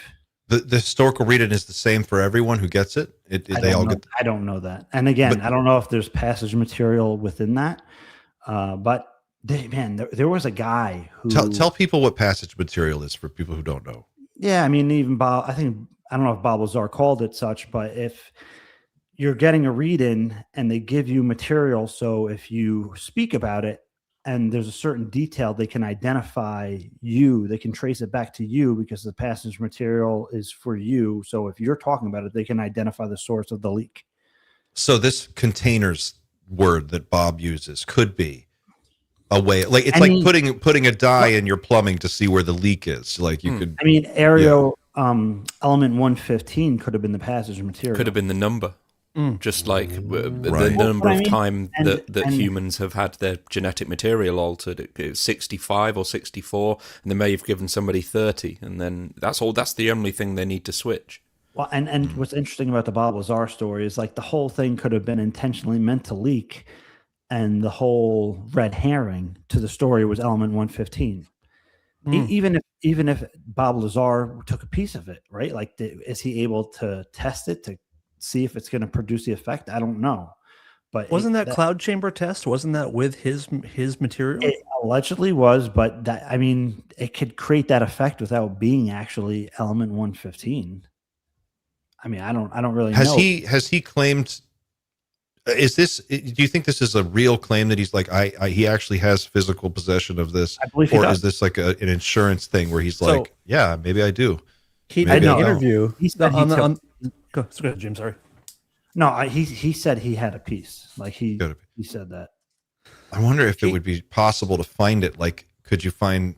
I don't know. Like, if somebody had plutonium, could you find it from a distance? You know, like is element one In the Chris Ramsey Jeremy interview that came out today, Jeremy says that during one of Bob's interviews, the 115 is behind him on a shelf in a container, and no one knows that. But it's been on film before. He had it hidden in an interview in plain sight, which I hadn't heard that before. In terms of it being detectable, like radioactively, probably not, because you could handle this stuff with your hands. Yeah. So it wasn't radioactive in that it wasn't very radioactive. So Timothy Taylor knew what he was looking for, and the gifting field be a detector that he rigged. So I'm sure that if you want to make a device that can track something as rare as that, you probably could. Sure. Yeah, or he's got a detector that detects something else. I don't know. Yeah. Well, I imagine if they could detect it, he would have been like, when the reactor they would have running, arrested him by now. It is radioactive because, provided Lazar's interpretation is correct, it is transmuted into 116, which then immediately decays. So that is radioactive, and I guess that could be the thing that is detectable, particularly if it's in an active reactor. But I don't know. This is pretty much in the complete realms of speculation, really. We by the way, we jumped over to this topic of the groundwater contamination, and that was right when you left, James. We should circle back on that and get your perspective on this. I don't want to muddy the water here, but that was another thread that we started on, and we never actually finished that thread. So, yeah, what do you guys think symbiotic manipulation means to you guys? I mean, wow. it's body snatchers. I mean, yeah, this reminds me of Venom, right? We are Venom. But it's been pointed out that symbiosis usually means something that benefits both hosts, both parties. So I got a message from someone, and she's very, very smart, and she speculated that maybe the symbiotic manipulation could be that once this stuff gets into you, it kind of can give you the gifts of remote viewing or certain kind of intuitions, where it kind of like, because Jeremy talked about how the worry was that it alters human DNA, but it doesn't mean it alters it for better or for worse. So it might be something that kind of upgrades a person to give them more abilities, which would be symbiosis in a way. Midichlorians. Yeah, kind of. Sure. I mean, it's definitely an interesting idea. Yeah. And in some regards, if that were true, it could explain some of the post-contact effects, because again, a lot of these people, and it's like, with contact, you don't know what came first, the chicken or the egg, whether the people are having encounters because of their constitution, or does the interaction cause the augmentation of their consciousness or unlock something. Yeah. Right. Like enhances them, like Dr. Jacques Vallée talking about the Dr. X, or all these people that have the post-contact effect, where all of a sudden they have an opening in their awareness. Mm-hmm. That seems very intuitively correct, right? That feels right. You're talking up to an intelligence that has access to a larger field of view than we do, and maybe by like just that virtue of that connection, it just forces you to switch on a little bit more. So, and then once it's gone, that lingering effect remains, and you can still see things that you couldn't see before, or perceive things that you maybe couldn't.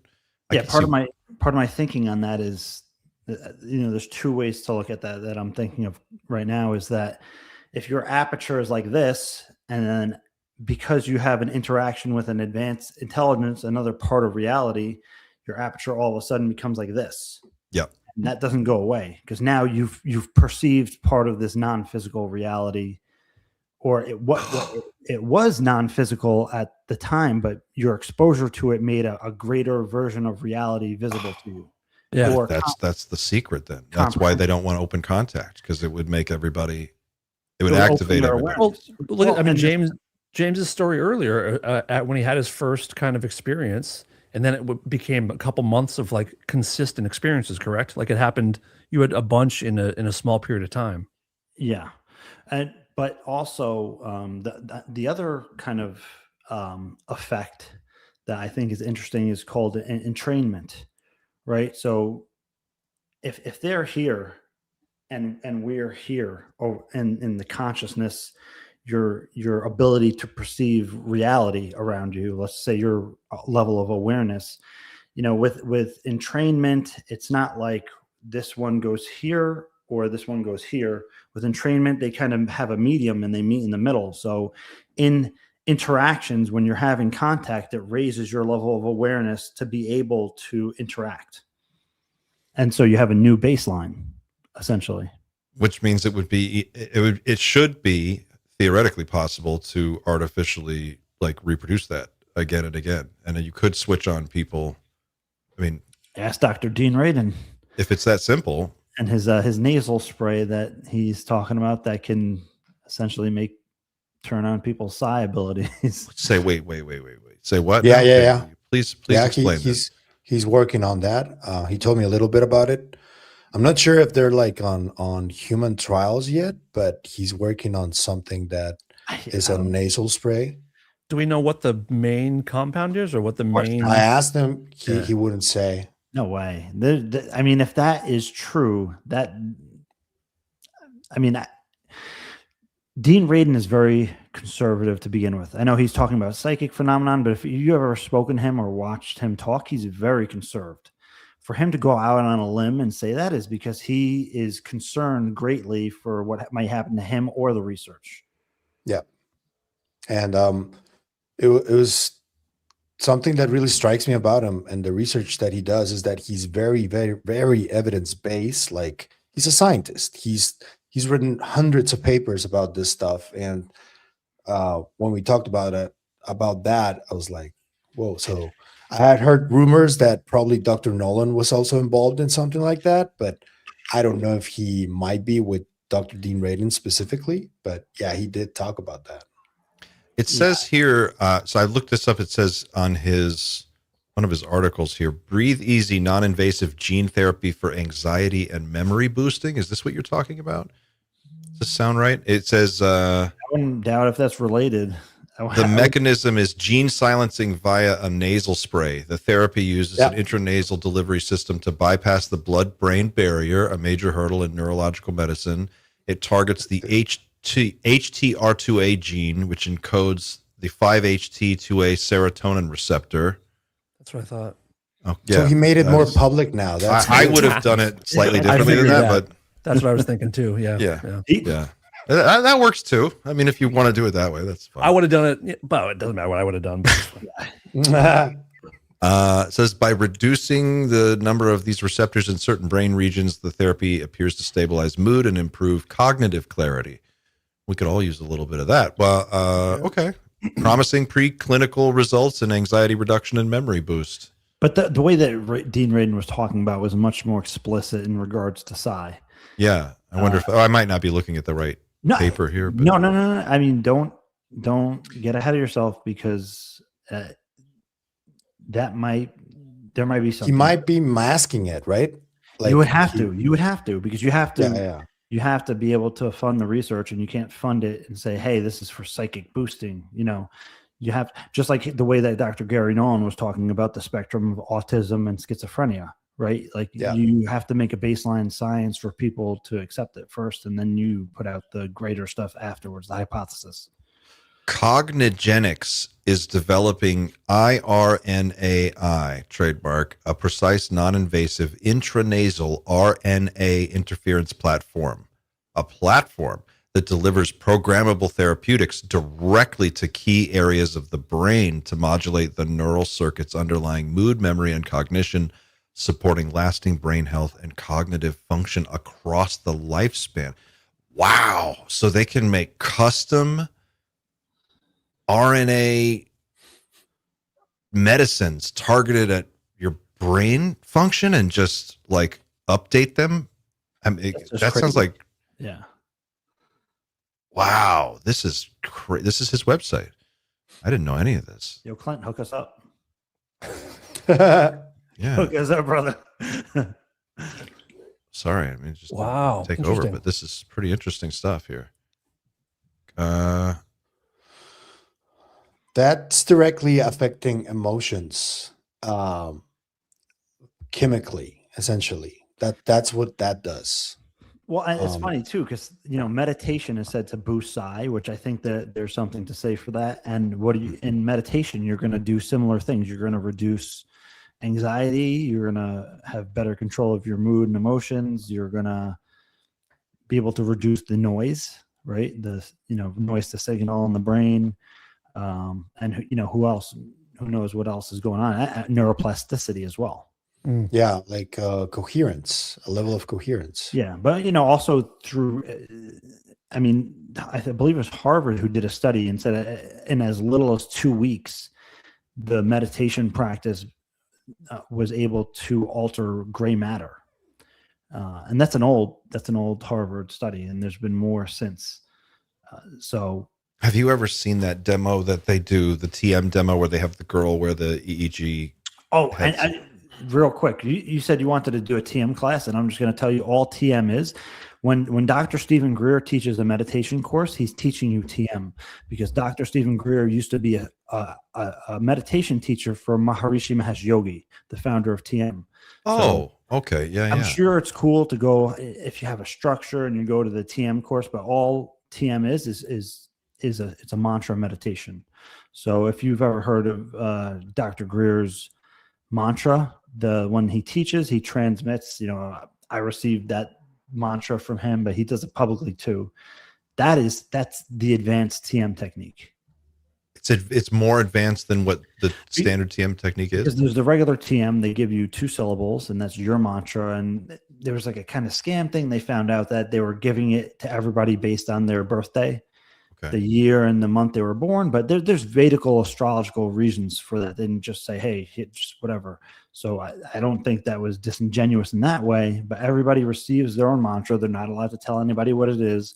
But Transcendental Meditation had a city program, like the cities, the advanced psychic powers that yogis gain through practice. So Transcendental Meditation, they had a city, like a super ability program, basically for advanced students. And I believe that what Greer is teaching basically is that. Oh, well, that's what I'm talking about. The a real life Jedi school or something like it. There's many of them, right? Like there's Rosicrucianism, there's yoga, there's Buddhism, and there's a million systems. So they all have their own take on how to. But none of them are available in strip malls across America. This is what I'm saying. They are. If people get their head out of their ass next to a Pizza Hut and a jiu-jitsu school. Players. Yeah, it's there. It's there for everybody to see. Yeah. But it's like who actually wants to do the work? Nobody wants to do the work, right? Even for remote viewers, it's not just like they do like 10 seconds, like they have to practice, right? So any of that stuff has to be developed. But many of the traditional schools will tell you, the development of those abilities is natural, but don't chase it because it's a distraction from the ultimate goal, which I do think probably has validity to it, but not that it should be completely discouraged or ignored. You mean the finding a particular school of thought and adopting that as your like mechanism for interacting with this? Well, I mean, most schools of enlightenment will tell you don't get hung on to the cities or the psychic powers or stuff, because number one, it will consume you or corrupt you and that kind of thing. And then you see these kind of rogue gurus who are exploiting their students and stuff, probably, in part of that, right? But they say it's a distraction ultimately from understanding the nature of reality, right? Like the cities or the superpowers are not the goal. It's right. It's actually a side effect more than anything.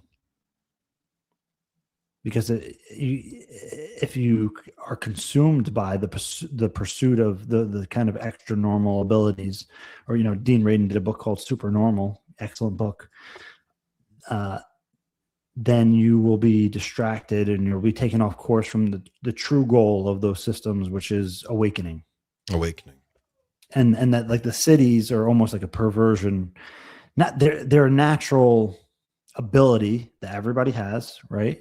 But that's not the goal. But it would be like it's like weightlifting for its own sake, to the point where you're just a super freak, and it's like obviously interfering with the rest of your life. Like you're so hyper focused on one thing. It's like, yeah, you should do it. It's good, but like there's a point where it probably becomes a little much. Well, so put it like this, right? I mean, to that example, it would be like bodybuilding is like a perversion of when you should be working out for general health and wellness. Right. Okay. Kind of probably thing, not the best. Yeah. I understand what you mean. Yeah. Because you can actually hurt yourself bodybuilding in a bunch of ways, right? Or powerlifting or whatever, when you should be the goal of working out is fitness and well-being and all that kind of thing. Again, it's all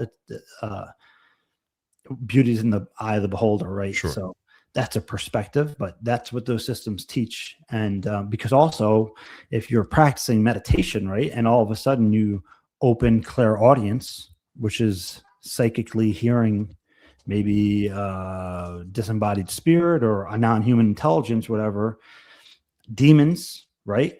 Mm-hmm. That's going to be a distraction from awakening, number one. Number two, it could drive you crazy.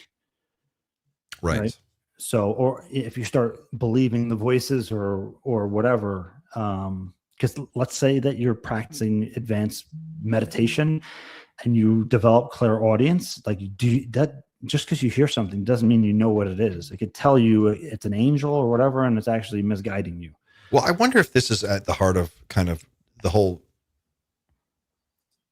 issue with disclosing, right? Is because ultimately what the actual reality is indigestible to a lot of people, because we don't have a framework for understanding it. But each religion has a framework that makes sense when you try to approach it from there is a language there that describes a hierarchy of beings, a methodology for interacting with them in a correct way, and how to avoid, all the incorrect stuff you shouldn't do.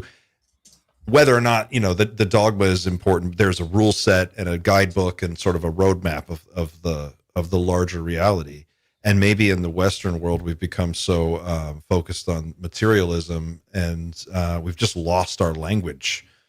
And so we're grasping we're trying to figure out, like, well, can I do it through CE5? Does it have to be called CE5, or can it be just a meditation? Or, we have to rebuild a new methodology, because we don't really have one, at least in this country. How do you describe what would be described by every religion as a demon or a spirit if you don't have that language, if you won't accept that language is a real thing? So now we've got to say, okay, well, it's transdimensional, to come up with another way. But the core truth might be the same either way, right?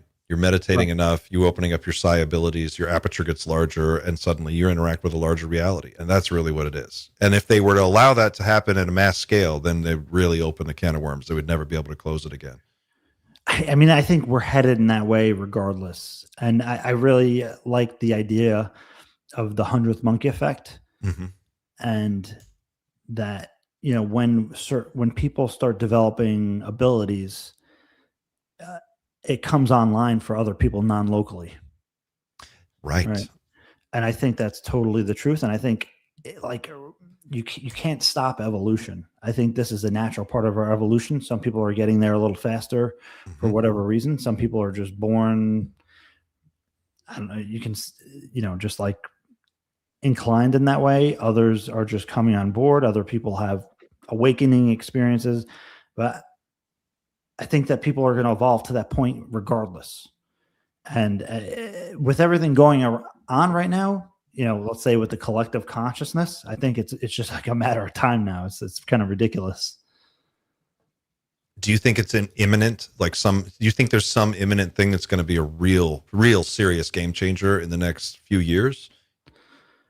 I mean, and the question comes down to the phenomenon. We don't know the intentions of the phenomenon that I'm aware of. I mean, even say in my own contact experiences, I don't take the stuff at face value, because look at, like, I hate to say it this way, but look what happened to Chris Bledsoe, right? Like, he totally believes it. But how could you, if you're dealing with an advanced intelligence? And I understand from a first person perspective, right? Like, when you have a contact experience, you take everything quite literally. Mm-hmm. But when you examine it closer, it's like, well, I mean, how do I know that? Why should I believe this? Right? Just, yeah, there's something real here. There's a contact experience. There's some other non-human intelligence, but why should I take anything that they might communicate at face value? Number one. Number two, how do I know I'm not somehow misinterpreting whatever the message is? Mm-hmm. Number three, how do I not know it's not a lie? Right. And in most indigenous cultures with a long history of interaction with other beings in the hierarchy, they have people who are specialists. That's the role of the shaman, is to be the specialist who can interface with that world and act as a guide and bring information back and then explain and relate that back to our reality in some way. And I wonder if our problem here is just that we don't have that. We don't have a role in our culture for that. Well, I mean, you have you can say you have the experiencers, right? They're kind of like the interface from the others, non-human intelligence, to humanity, right? And it often seems that experiencers are used, right, for better or worse, for the phenomenon to interact with humanity, because, you know, these people, they have the experience. What do? They talk about it, and that myth spreads amongst humanity, and people have their own interpretations of it and followings. And I mean, again, I keep pointing to it, but look at Christopher Bledsoe. He has a whole following of people who believe everything he says. What do you think about that, by the way? Because that's getting a little interesting. The Bledsoe. I don't. Yeah, I mean, I don't doubt that he's had genuine experiences. It is concerning that he was kind of swarmed by the intelligence community, and I don't know to what extent they've hijacked his perception. Number one. Number two, his messaging of what is the intelligence community trying to communicate through Chris Bledsoe to the UFO public and to the larger public. For better or worse, maybe the intelligence community has like completely awesome and beneficial reasons for doing that, and they're completely well-intentioned. I don't know. Usually they are. Right. No, but maybe not. Right? Like, why go through all those hoops instead of just telling people directly, like, what's up, right? But they're utilizing proxies and messengers and the only thing I can come up with on that, and I'm curious in our chat if anybody here has any thoughts on this, and this would actually be a great time to remind you, if you haven't already, please hit the like button. We're at the 2-hour mark, and before I do the other thing, I'll say this: how are you guys on time? Anyone want to go into overtime for like another 30 and do some audience questions? Or I know I'm Pavel, good, you're, for that. Yeah, I'm I here. can do it maybe half an hour or so. are you okay, Pavel, for like another 20, 30 minutes? Yeah. Yes. Pavel's always like, dude, don't do that to me. He tells me, he's like, stop doing that shit. Thing is, you guys know I do got shit to breaking do today. news. There's a lot of stuff coming out. Am I the only one here without a beard? You pretty much. And we don't have hats. The chat is on fire about the hat. Someone needs to put a hat on. What is up with that? Why am I the only one here without a beard? You might not be welcome back until you grow a beard, but I'm sorry, but it's not gonna work You'll out. have a beard tomorrow. But you're gonna have That's how this works. Your aperture is. Yeah. Andy has a little bit of a scruff. Andy has a scruff. I think, doesn't he? I'm gonna run to the restroom real quick. I'll be right back, guys, and then we'll. So We're in I wanted silence. to ask because there's a part of the documentary that I think would be good to mention, which is the story about Dylan Boland, because clearly that's his voice, right? And for me, it's a very poignant part of the story where he's like clearly expressing how much under pressure he is, and I think that remains the case right now, but it's always been like that for him. I don't know what you guys think about that specific part, and also the reference to Matthew Sullivan. Yeah. There's a part where Grush is on the phone with Jeremy and talking about people that he's worked with who have, been taken out. And then there's a part where Jeremy's kind of talking to himself when he's doing some house repair. And I love clarified that for some reason. Yeah. What's that? Oh yeah. I love the way that was filmed. I don't know. It was cool. It was a Yeah. cool thing. I asked Jeremy about it in our interview. Please go watch it. Others from Another Mother. Great interview. And he confirmed that it was Matthew he was talking about, but he didn't want to go into any detail. He said that story is not his to tell, but there's a lot more to it. But the stuff with Dylan I thought was very heavy, and it kind of, we were talking earlier about the responsibility and the dangers of journalism. And one of those responsibilities is protecting your people and letting them know that they're cared about. And you can really see that, you could see that relationship played out pretty well in those couple scenes. Did you guys think that? Yeah, for sure. And I mean, I feel really bad for these people that have been targeted. They've been targeted individuals, and that being subject to that again. I've never been a targeted individual in that sense. Where maybe someday. Well, hopefully you'll get there. I hope. No, I hope. No, but seriously, okay. Some of these people, they're hit with directed energy weapons, surveillance. I mean, even George Knapp was under surveillance, right? Phones tapped. Yep. Yeah, and he was talking about how he's talked about it before, but I'm glad to highlight it in the film that they would go Men in Black style and go discourage witnesses, saying like, "Do not talk to George Knapp or any reporter about this story." Yeah, that's. I think it'd be. I mean, I was there in the room when Boland shared his testimony, and yeah, I'm sure you guys and he wouldn't mind me saying there is currently a disconnect between what I know and what I think is additional information, and that the film really showed that. I think it's quite obvious that Dylan's story has not actually been told. He's certainly a character now, and he's a player in this whatever's unfolding. But I don't think really he did tell a story at in the hearing, and I think it's a true story, but I don't think it's his most important story. That's just the impression I get from the public facing stuff that I've seen of him. So yeah, I just want to know more, and I understand that at least it has to be done in the right way. It would be good to hear more from him, wouldn't it? I do really hope that happens. Yeah, sooner than later, maybe. That'd be cool, wouldn't it? Come on. Yeah, Don't edge me, dude. kind of an aside is it was really interesting to hear David Grush talk about General Neil McCaslin as a hostile witness. Yeah. And I get that because he was outed, and once his cover was blown, I mean, that's it, man. What is your sense of what happened to him? Do you think he was taken out? Do you think he? I mean, my most optimistic view would be that he was taken to secure location, but I mean, most people or a lot of people are suggesting that he committed suicide, which would be incredibly sad. I really just don't know.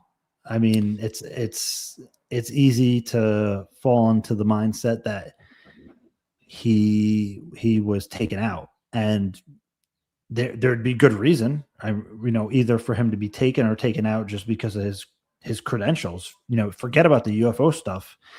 Everything else he worked on makes him a highly valuable asset. So,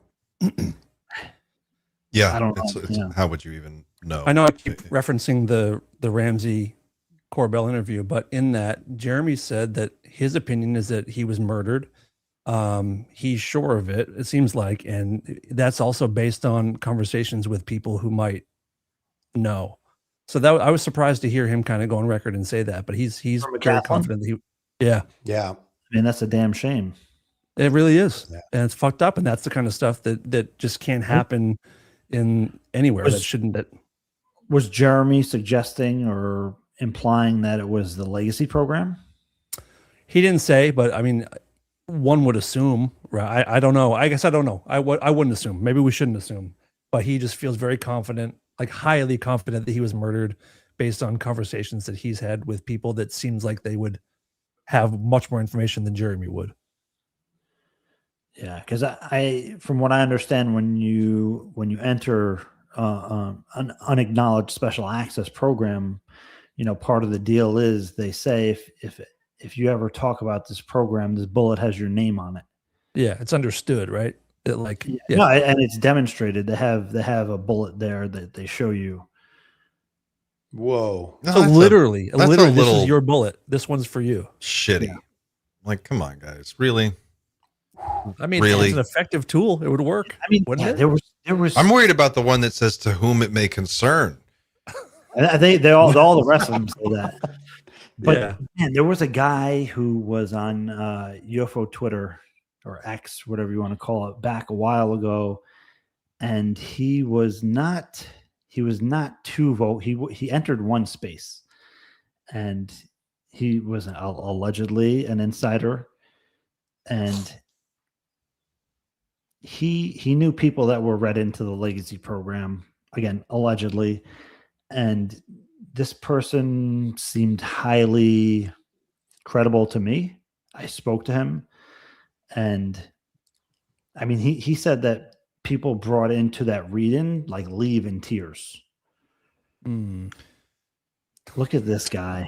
Look at this guy. Look at this crybaby. This Scottish crybaby. Can we play that clip again? We know. They leave the briefing. The people who are read into the program leave the briefing crying.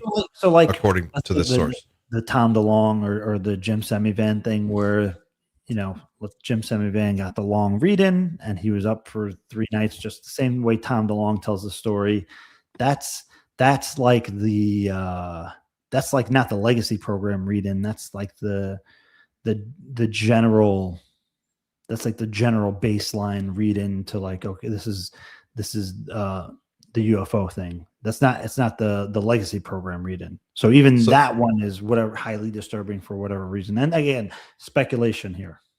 So, but let's go along with this. So you're saying that there are layers, there are levels that you're brought in at, and if your level is much lower, and it's like you're here to work on a small piece of this program in a limited way, you get a read-in that gives you some broad background, but you don't get the details. You don't get the next level until you're higher up the food chain. Yeah, and my friend and colleague Daniel Elizondo, no relation to Luis Elizondo, calls it the secret onion.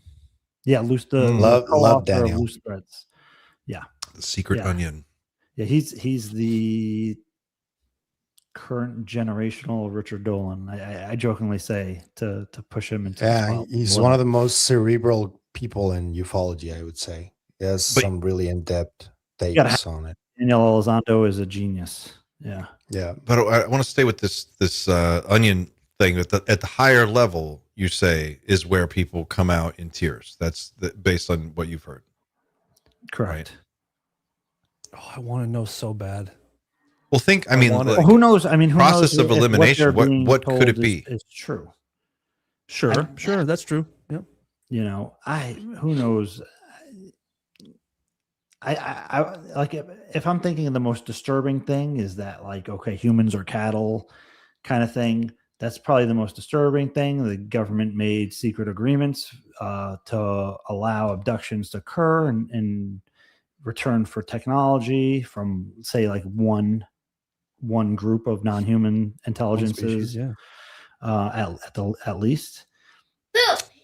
But they have to probably have something like existential for them to be so broken. I mean, they must be shown something, right? It's probably not just paper or it's people whose religious beliefs are challenged to the point where they can't handle that. True, like if non-humans augmented Homo sapiens, but even that religion, like, think about every really heavily religious person you've ever met. Their faith is pretty much unshakable. Like, you could show them anything, and it doesn't really matter. Well, maybe I not. mean, look at Kirk Cameron. He's going on about this banana thing. He's challenging people out on the street. He looks like a complete fool. I'm not saying everybody's this way, but I'm saying that their faith is very strong, and I imagine they would probably be the last people to crack. As far as if you I'm have aware, an authority figure telling you something like that, which is like your superior, basically, and who knows if they provide evidence, right? It's different than UFO Joe. No, not actual Joe Merja, but not Joe UFO. Yeah. Or Richard Dolan. Or in a documentary on TV, you can kind of write that guy off. But imagine if it was your pastor or somebody that you perceive as an authority telling you definitively, God didn't make humans, aliens did. And like, if you were religious, what if the Pope said that? Yeah. The thing is, I don't believe that is the truth, because we've had a few people that claim to know, and they still believe in God. David Grush being one of them, right? Lou Elizondo being another. Yeah, it doesn't have to be exclusive, but what I'm saying is, if I think that if they were told that, I could see people cracking. I could see it if it was. I think it would have to be bigger, right? Like, because tragedies around the world, like alien abductions, if those were allowed to happen, they happen, and it's terrible. But there's terrible stuff happening all over the world. I mean, there's a genocide, there's a war, there's all kinds of things going on, and that's not people in the national security. Where does your mind go? Your kids are in danger. Your kids, yours and mine, and everybody's children. Like, it's something about it would have to be so big. It would have to be like, you are in danger, and you can't warn anyone, but everyone is in danger. In 2030, they're coming here and they're going to take everybody, or who knows. Because you have to live with that now. Now you've got to go home and go to sleep, and you have to go tuck your kids in. You have to kiss your wife goodnight. You have to go to bed, and then the next day you've got to get up and come solve an unsolvable problem. Because in 10 or 15 years, if we don't get to this level of technology, when they do show up, it's over, and we're not even close. That is the indigestible truth. I think there's a few things that could make me, as someone who isn't religious in the traditional sense, that would make me stop, and that would be stuff directly related to the self and personality itself. So we've talked tonight about symbiotic manipulation and things like that. If we think about this, is again, we're going to have to speculate a little bit here, but if you think about we've talked about universal consciousness. And Pavel tonight has mentioned that the brain may be some kind of receiver. Once there's enough complexity, maybe it picks up or excites the consciousness field and creates experience. So that relationship that the universal consciousness has with the body, the matter, is a symbiotic relationship. The body gets, emotional drive. It's an evolutionary function to be able to have something that experiences. It's an advantage, a fitness advantage. Likewise, consciousness gets experience. And if that's the case, and we've got symbiotic manipulation going on, what does that actually say about your loved ones? Who the hell are they? Who is my daughter? Like, does that person, what if you found out that person doesn't exist? There you go. That's messed up. Yeah. That would be that feels so earth-shattering for me. meta, though. I mean, I almost feel like it's got to be more. I feel like maybe all right, sometimes I worry or I wonder if we're not making the mistake of way over complicating this thing. I mean, that could Maybe be, yeah. You know what I mean? Like, we're reading into a lot of lore and a lot of interpretations and stuff. It's like, maybe it really is as simple as they are coming here from somewhere else and they have an agenda and it is not in line with our agenda. And there's not much we can really do about it, but there is a timeline. We know kind of where we are on it. And we know that in the end, it doesn't look good for us. So our Hail Mary plan is to try and advance our civilization 10,000 years, but we only have a century to do it. Yeah, it's like the three-body problem. Yeah, right. Sure. So you can't tell anyone, but you got about a century to figure it out. And you also, by the way, while you're doing it, you can't destroy the planet. You can't have a third world war. You got to make sure we get through and maintain our industrial base so we can keep building computers and all the infrastructure we need to reverse engineer. So you have to protect civilization from itself while you try to back engineer your way to some kind of a solution for an impossible problem. I could see that. And then you go to the president and you tell him that and they go, okay, well, what do you need? Well, that's the thing. You don't tell the president, apparently. Or you tell some, yeah, well, I guess it depends on the president. Historically. But maybe we are now. Maybe that's why things are accelerating so quickly. We have people like Lou Elizondo and others who keep talking about, like, time is not a luxury that we have. Well, dude, what the fuck are you talking about? Like, explain what you mean. You can't just say that stuff. If you're, I guess you can because they're doing it, but they're doing you can't leave us hanging with this stuff. You can't say that and then be like, all right, we'll see you on another podcast sometime. Like, what are you talking about? What is the time relevance? There's a great question in our super chat in our chats here from Wes Decker. Thanks for the super chat. It says, what if the reason for all of our massive nuclear buildup was more about a planetary failsafe or self-destruct capability to force the phenomena to leave?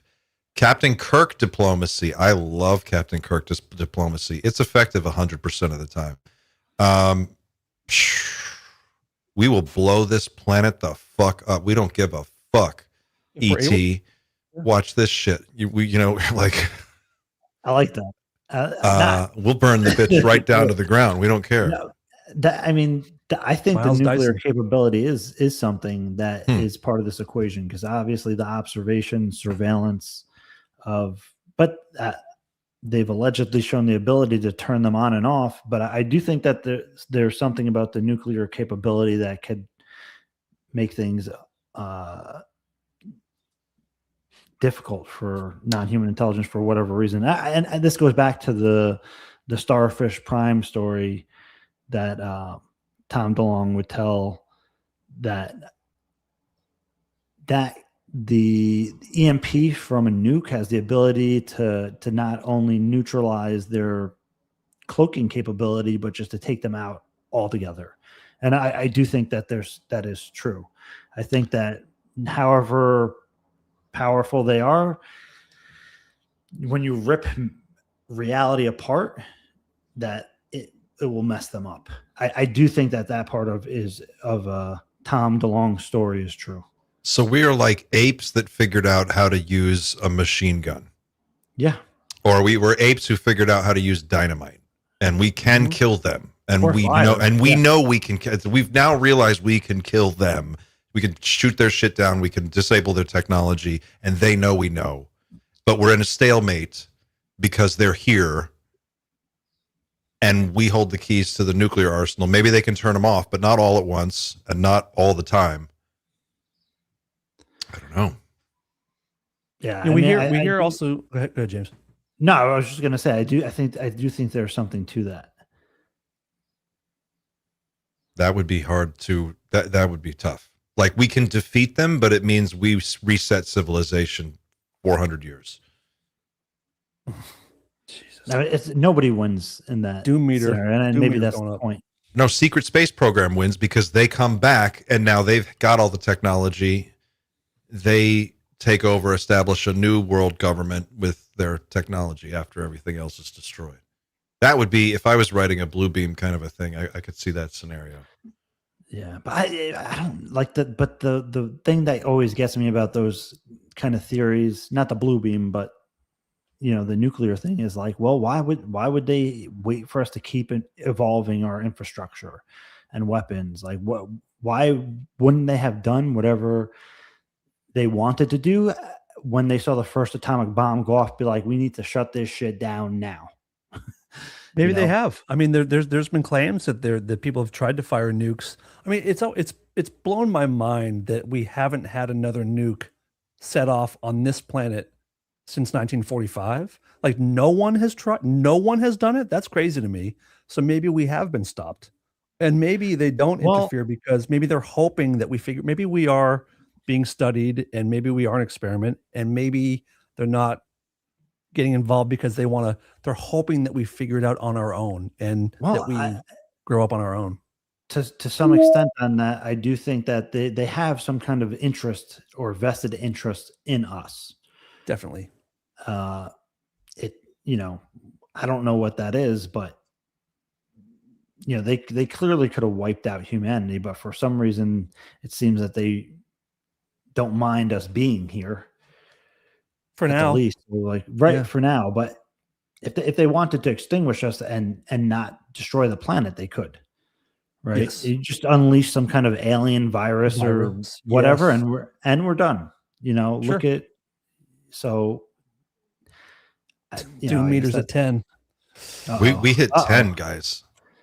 If you want to vote on our Doom meter, this is our proprietary technology that we have developed here at Night Shift Global Headquarters that actually tracks the exact P Doom across the entire panel, and then aggregates it into a easy to read graph that you can just look at. And as you can see, we're up to 10. If you want to vote, you can go to doomerfriday.com/vote and submit your vote to escalate or de-escalate or hold the threat level.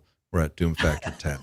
And apparently it goes to 11. We've been told it goes to 11, but we're trying not to get there. We're trying not to get there. So please go de-escalate. So and the sounds are fun. Yeah. Yeah. I don't want to go to 11 because I'll hold back my theory that UFOs themselves are bombs that are being planted. There it is. There it is. Oh, fuck. I did it. God damn it. Sorry.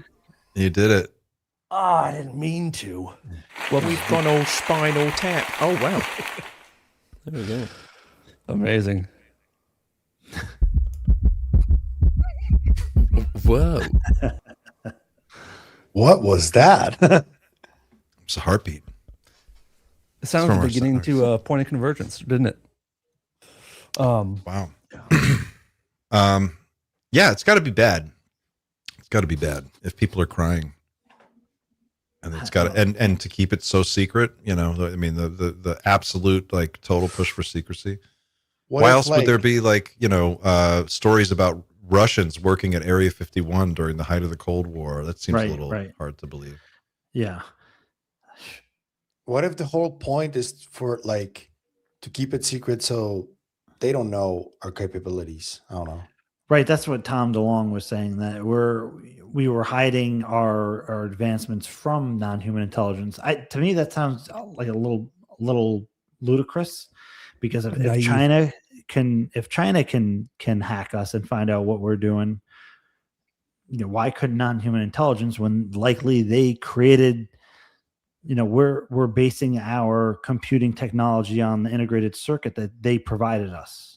Yeah. And then, but you also, I think you would also have to put yourself in the position of like military planners and intelligence operatives at the height of the Cold War who are going, well, we can't do nothing. What do? Let's get our best guys and let's strategize a campaign and let's do what we do, but we have to do it at another level now. And we have to figure out how to how do you fight an enemy that's psychic? How do you do that? You know, how do you fight an enemy that can, like, you know, go through walls? And maybe that's what it is. Like, part of the tradecraft that these people have figured out is how to do that. And that's the thing that's the ultimate secret, is how do you resist their technology? Yeah. I mean, I don't doubt that there's been a lot of advancements either. I think, you know, I when I was speaking to Jim Semivan, he said on a number of occasions that the reason that he approached Tom DeLonge is because he thought there was a leak, and in the Secret Machines books, he came across information that, again, Tom DeLonge and AJ Hartley, the fictional series, that something in that book was something that Jim had come across, that maybe in an official capacity. Yeah. So he originally approached Tom DeLonge to interview him. He interviewed him in a hotel over a course of a number of hours, saying, like, who's giving you this information? Because according to him, that there was information in the fictional series, the first book in general, that was classified information. Yeah. I wish I knew what. Do you know what? Do you have any idea? You don't have to say, but do you have any idea what part that would be? I mean, the main themes. The thing that stands out to me is basically the TR3B, the reverse engineered triangle, right? That's something that stands out as something that would be considered classified. The other part, I mean, there's other parts that have been in UFO lore, so I don't know what the whole thing about paperclip and taking the Nazi scientists and putting them into the legacy program, and maybe them taking over the legacy program, that aspect of it, right? They were put into these, you know, they were protected by the government, and that they were working on the legacy program. Yeah, the triangles, the psi component, there were psi aspects to interacting with the technology. I mean, again, they had the Maynard Consortium, but that idea of an international group of elites controlling this that transcends government, that's not a new idea. So that's how all business works. That's every corporation. Yeah. Runs so I don't know what I think I've asked Jim that on every interview in a different way to try to kind of suss out what it actually is. But he's that's his job, right? He's a specialist at that. So what did you think? Did you read Ingo Swan's book Penetration? Yeah. You ever read a long time ago. Yeah. What do you think of that whole Axelrod story? Do you remember that, where he's contacted by this guy named Axelrod, and they take him to this underground base and explain to him that he's going to be doing some work remote viewing the moon, and then he finds and then Axelrod was allegedly outed as John Peterson, which before I heard that, I had not even thought about that, but afterwards, is that right? Holy shit! John Peterson. Yeah, John Peterson is the guy who got the meeting with Dr. Stephen Greer with the sitting director of the CIA, James Woolsey, Arlington Institute, right? And I mean, a lot of people sleep on John Peterson, but he has like a whole library online of these kind of weird talks. And you got to understand, when John Peterson is talking, he's not talking out of his ass. He runs a think tank in DC, and like, that's somebody, I tried to interview him, but it was towards his death, and I was not able to get him on. But John Peterson is a very interesting individual. I don't know if that is completely true. Some random account put that out and wrote a series of books. I didn't read the books, but he put that out there, and I was like, holy shit. Wow, I would have never thought of that. But it was just an interesting idea. I'll just leave it at that. It says the Arlington Plan. Is that what you're referring to? Arlington Institute.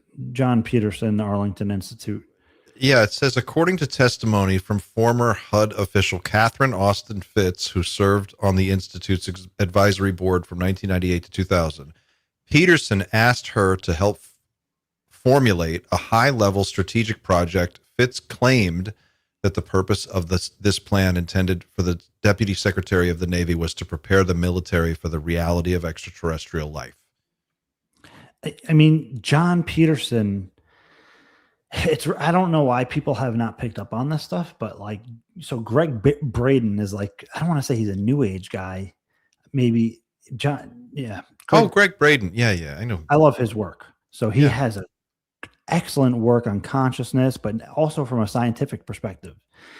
He has an entire series with John Peterson. Apparently him and John Peterson are best buddies, or were, again, John Peterson has since passed, maybe about a year ago, maybe 8 months ago or so.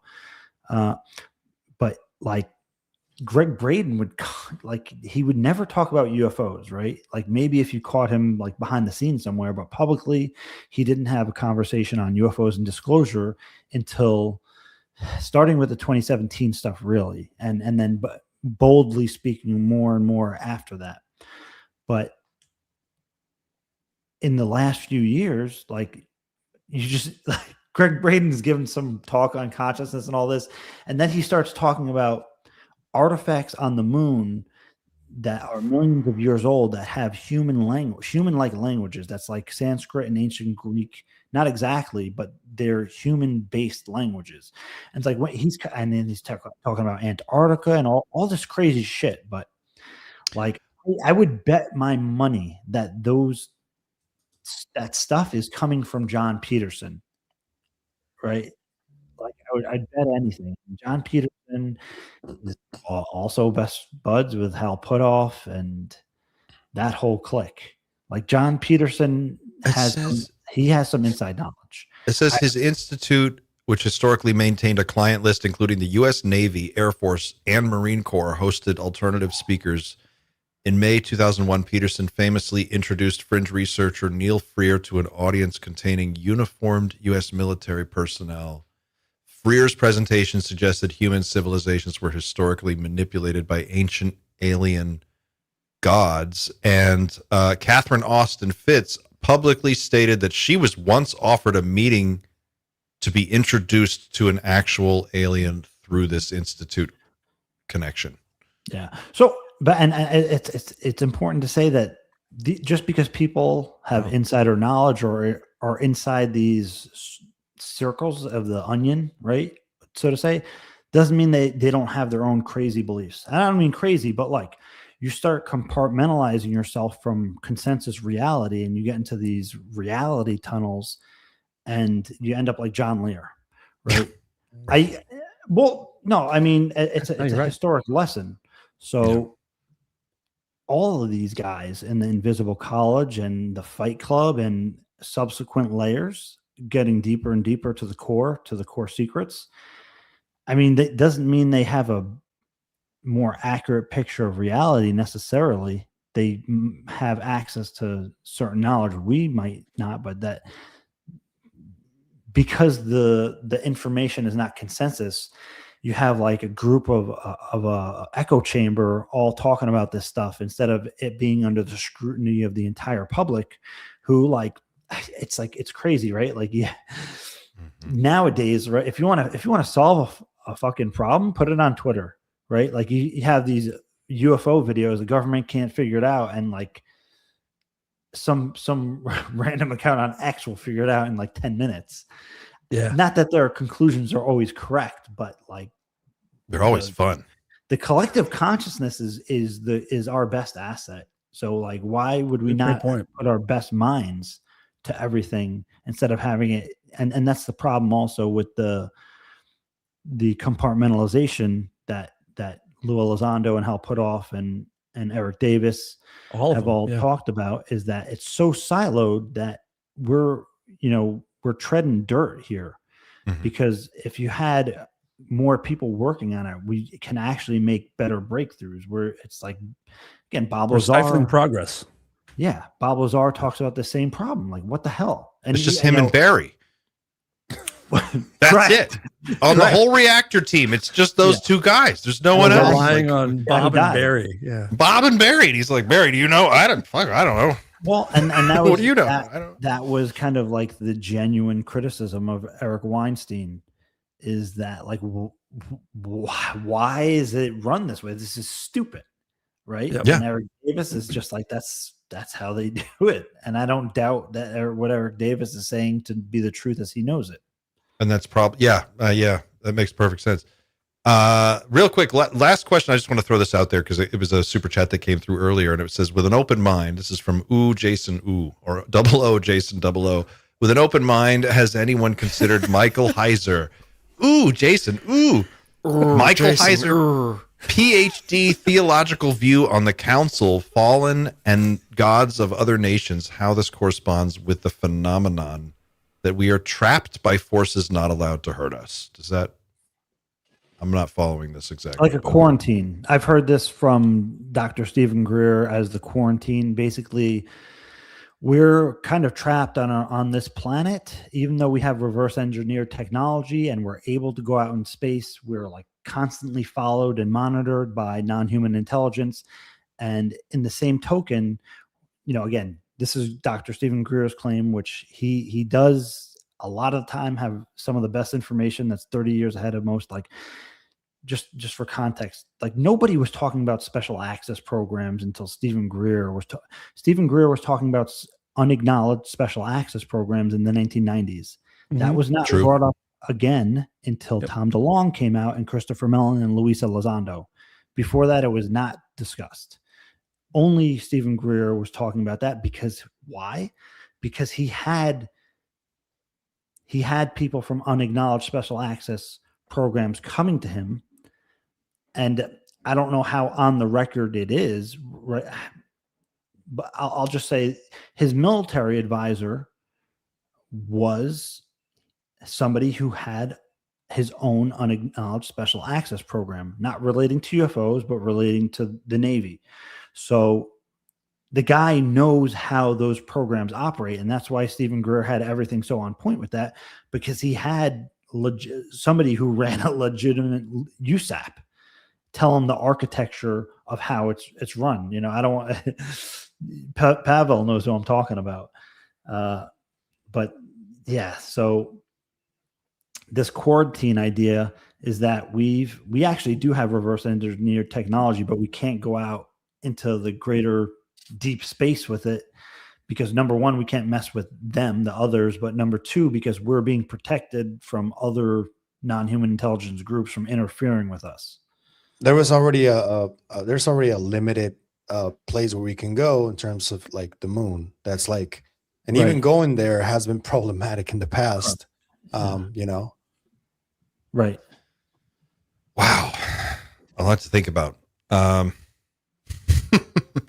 We have to leave it there because we've gone 2 hours and 43 minutes. We're almost at 2 hours and 45 minutes. James, is there anything you want to leave the people with before we wrap up? We end on this note.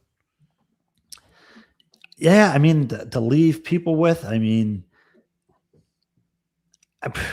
the most important thing about all this, I think that the UFO subject and the consciousness stuff and everything should be a unifying factor, because people are concerned about the others and non-human intelligence, but if we can't get along with each other and take care of ourselves, the rest of the shit it doesn't even freaking matter.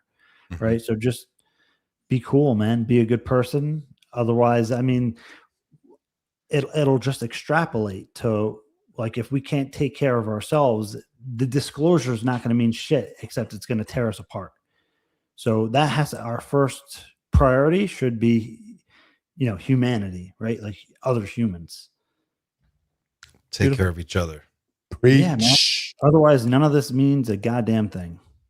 Preach. Anybody else got any last thoughts? I have one last thought. The Greys need to understand that humans will fuck them. That's all I got. Like Let's literally. end right there.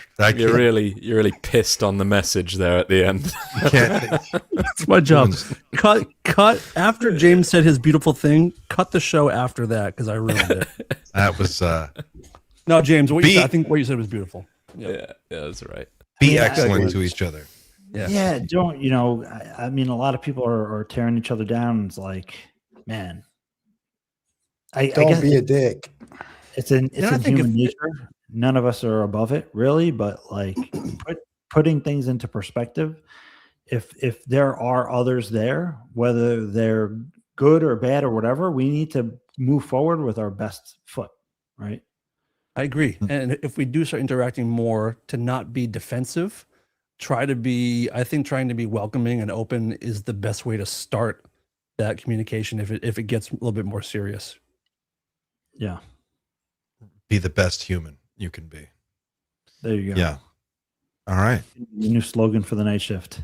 Wise words. We'll leave it there. And the Greys better watch out because they need to understand. They need to understand. They need to understand. I don't think they understand. They will. All right, guys. Thanks for watching. Thanks for hanging out with us, playing the home game. And James, thanks for coming out and hanging out with us on a Friday. This was awesome. And again, for coming back. We thought you were gone for good. Here you were.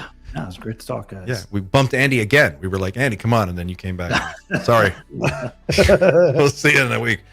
All right, guys. Thanks for watching. Thanks for everybody who sent in a super chat. And thanks for everyone who participated in the super chats and in the regular chat. If you want to support the show, you can go to Team Night Shift, or you can subscribe or follow any one of us on whatever platform you stream this on. Please go to James's channel, Engaging the Phenomenon, and subscribe there. Follow him. He is one of the best in the business at trying to help parse all this so that we can understand the unexplained. And that's it for us. We'll see you next week. Take care of yourselves and each other, and keep looking up, everybody.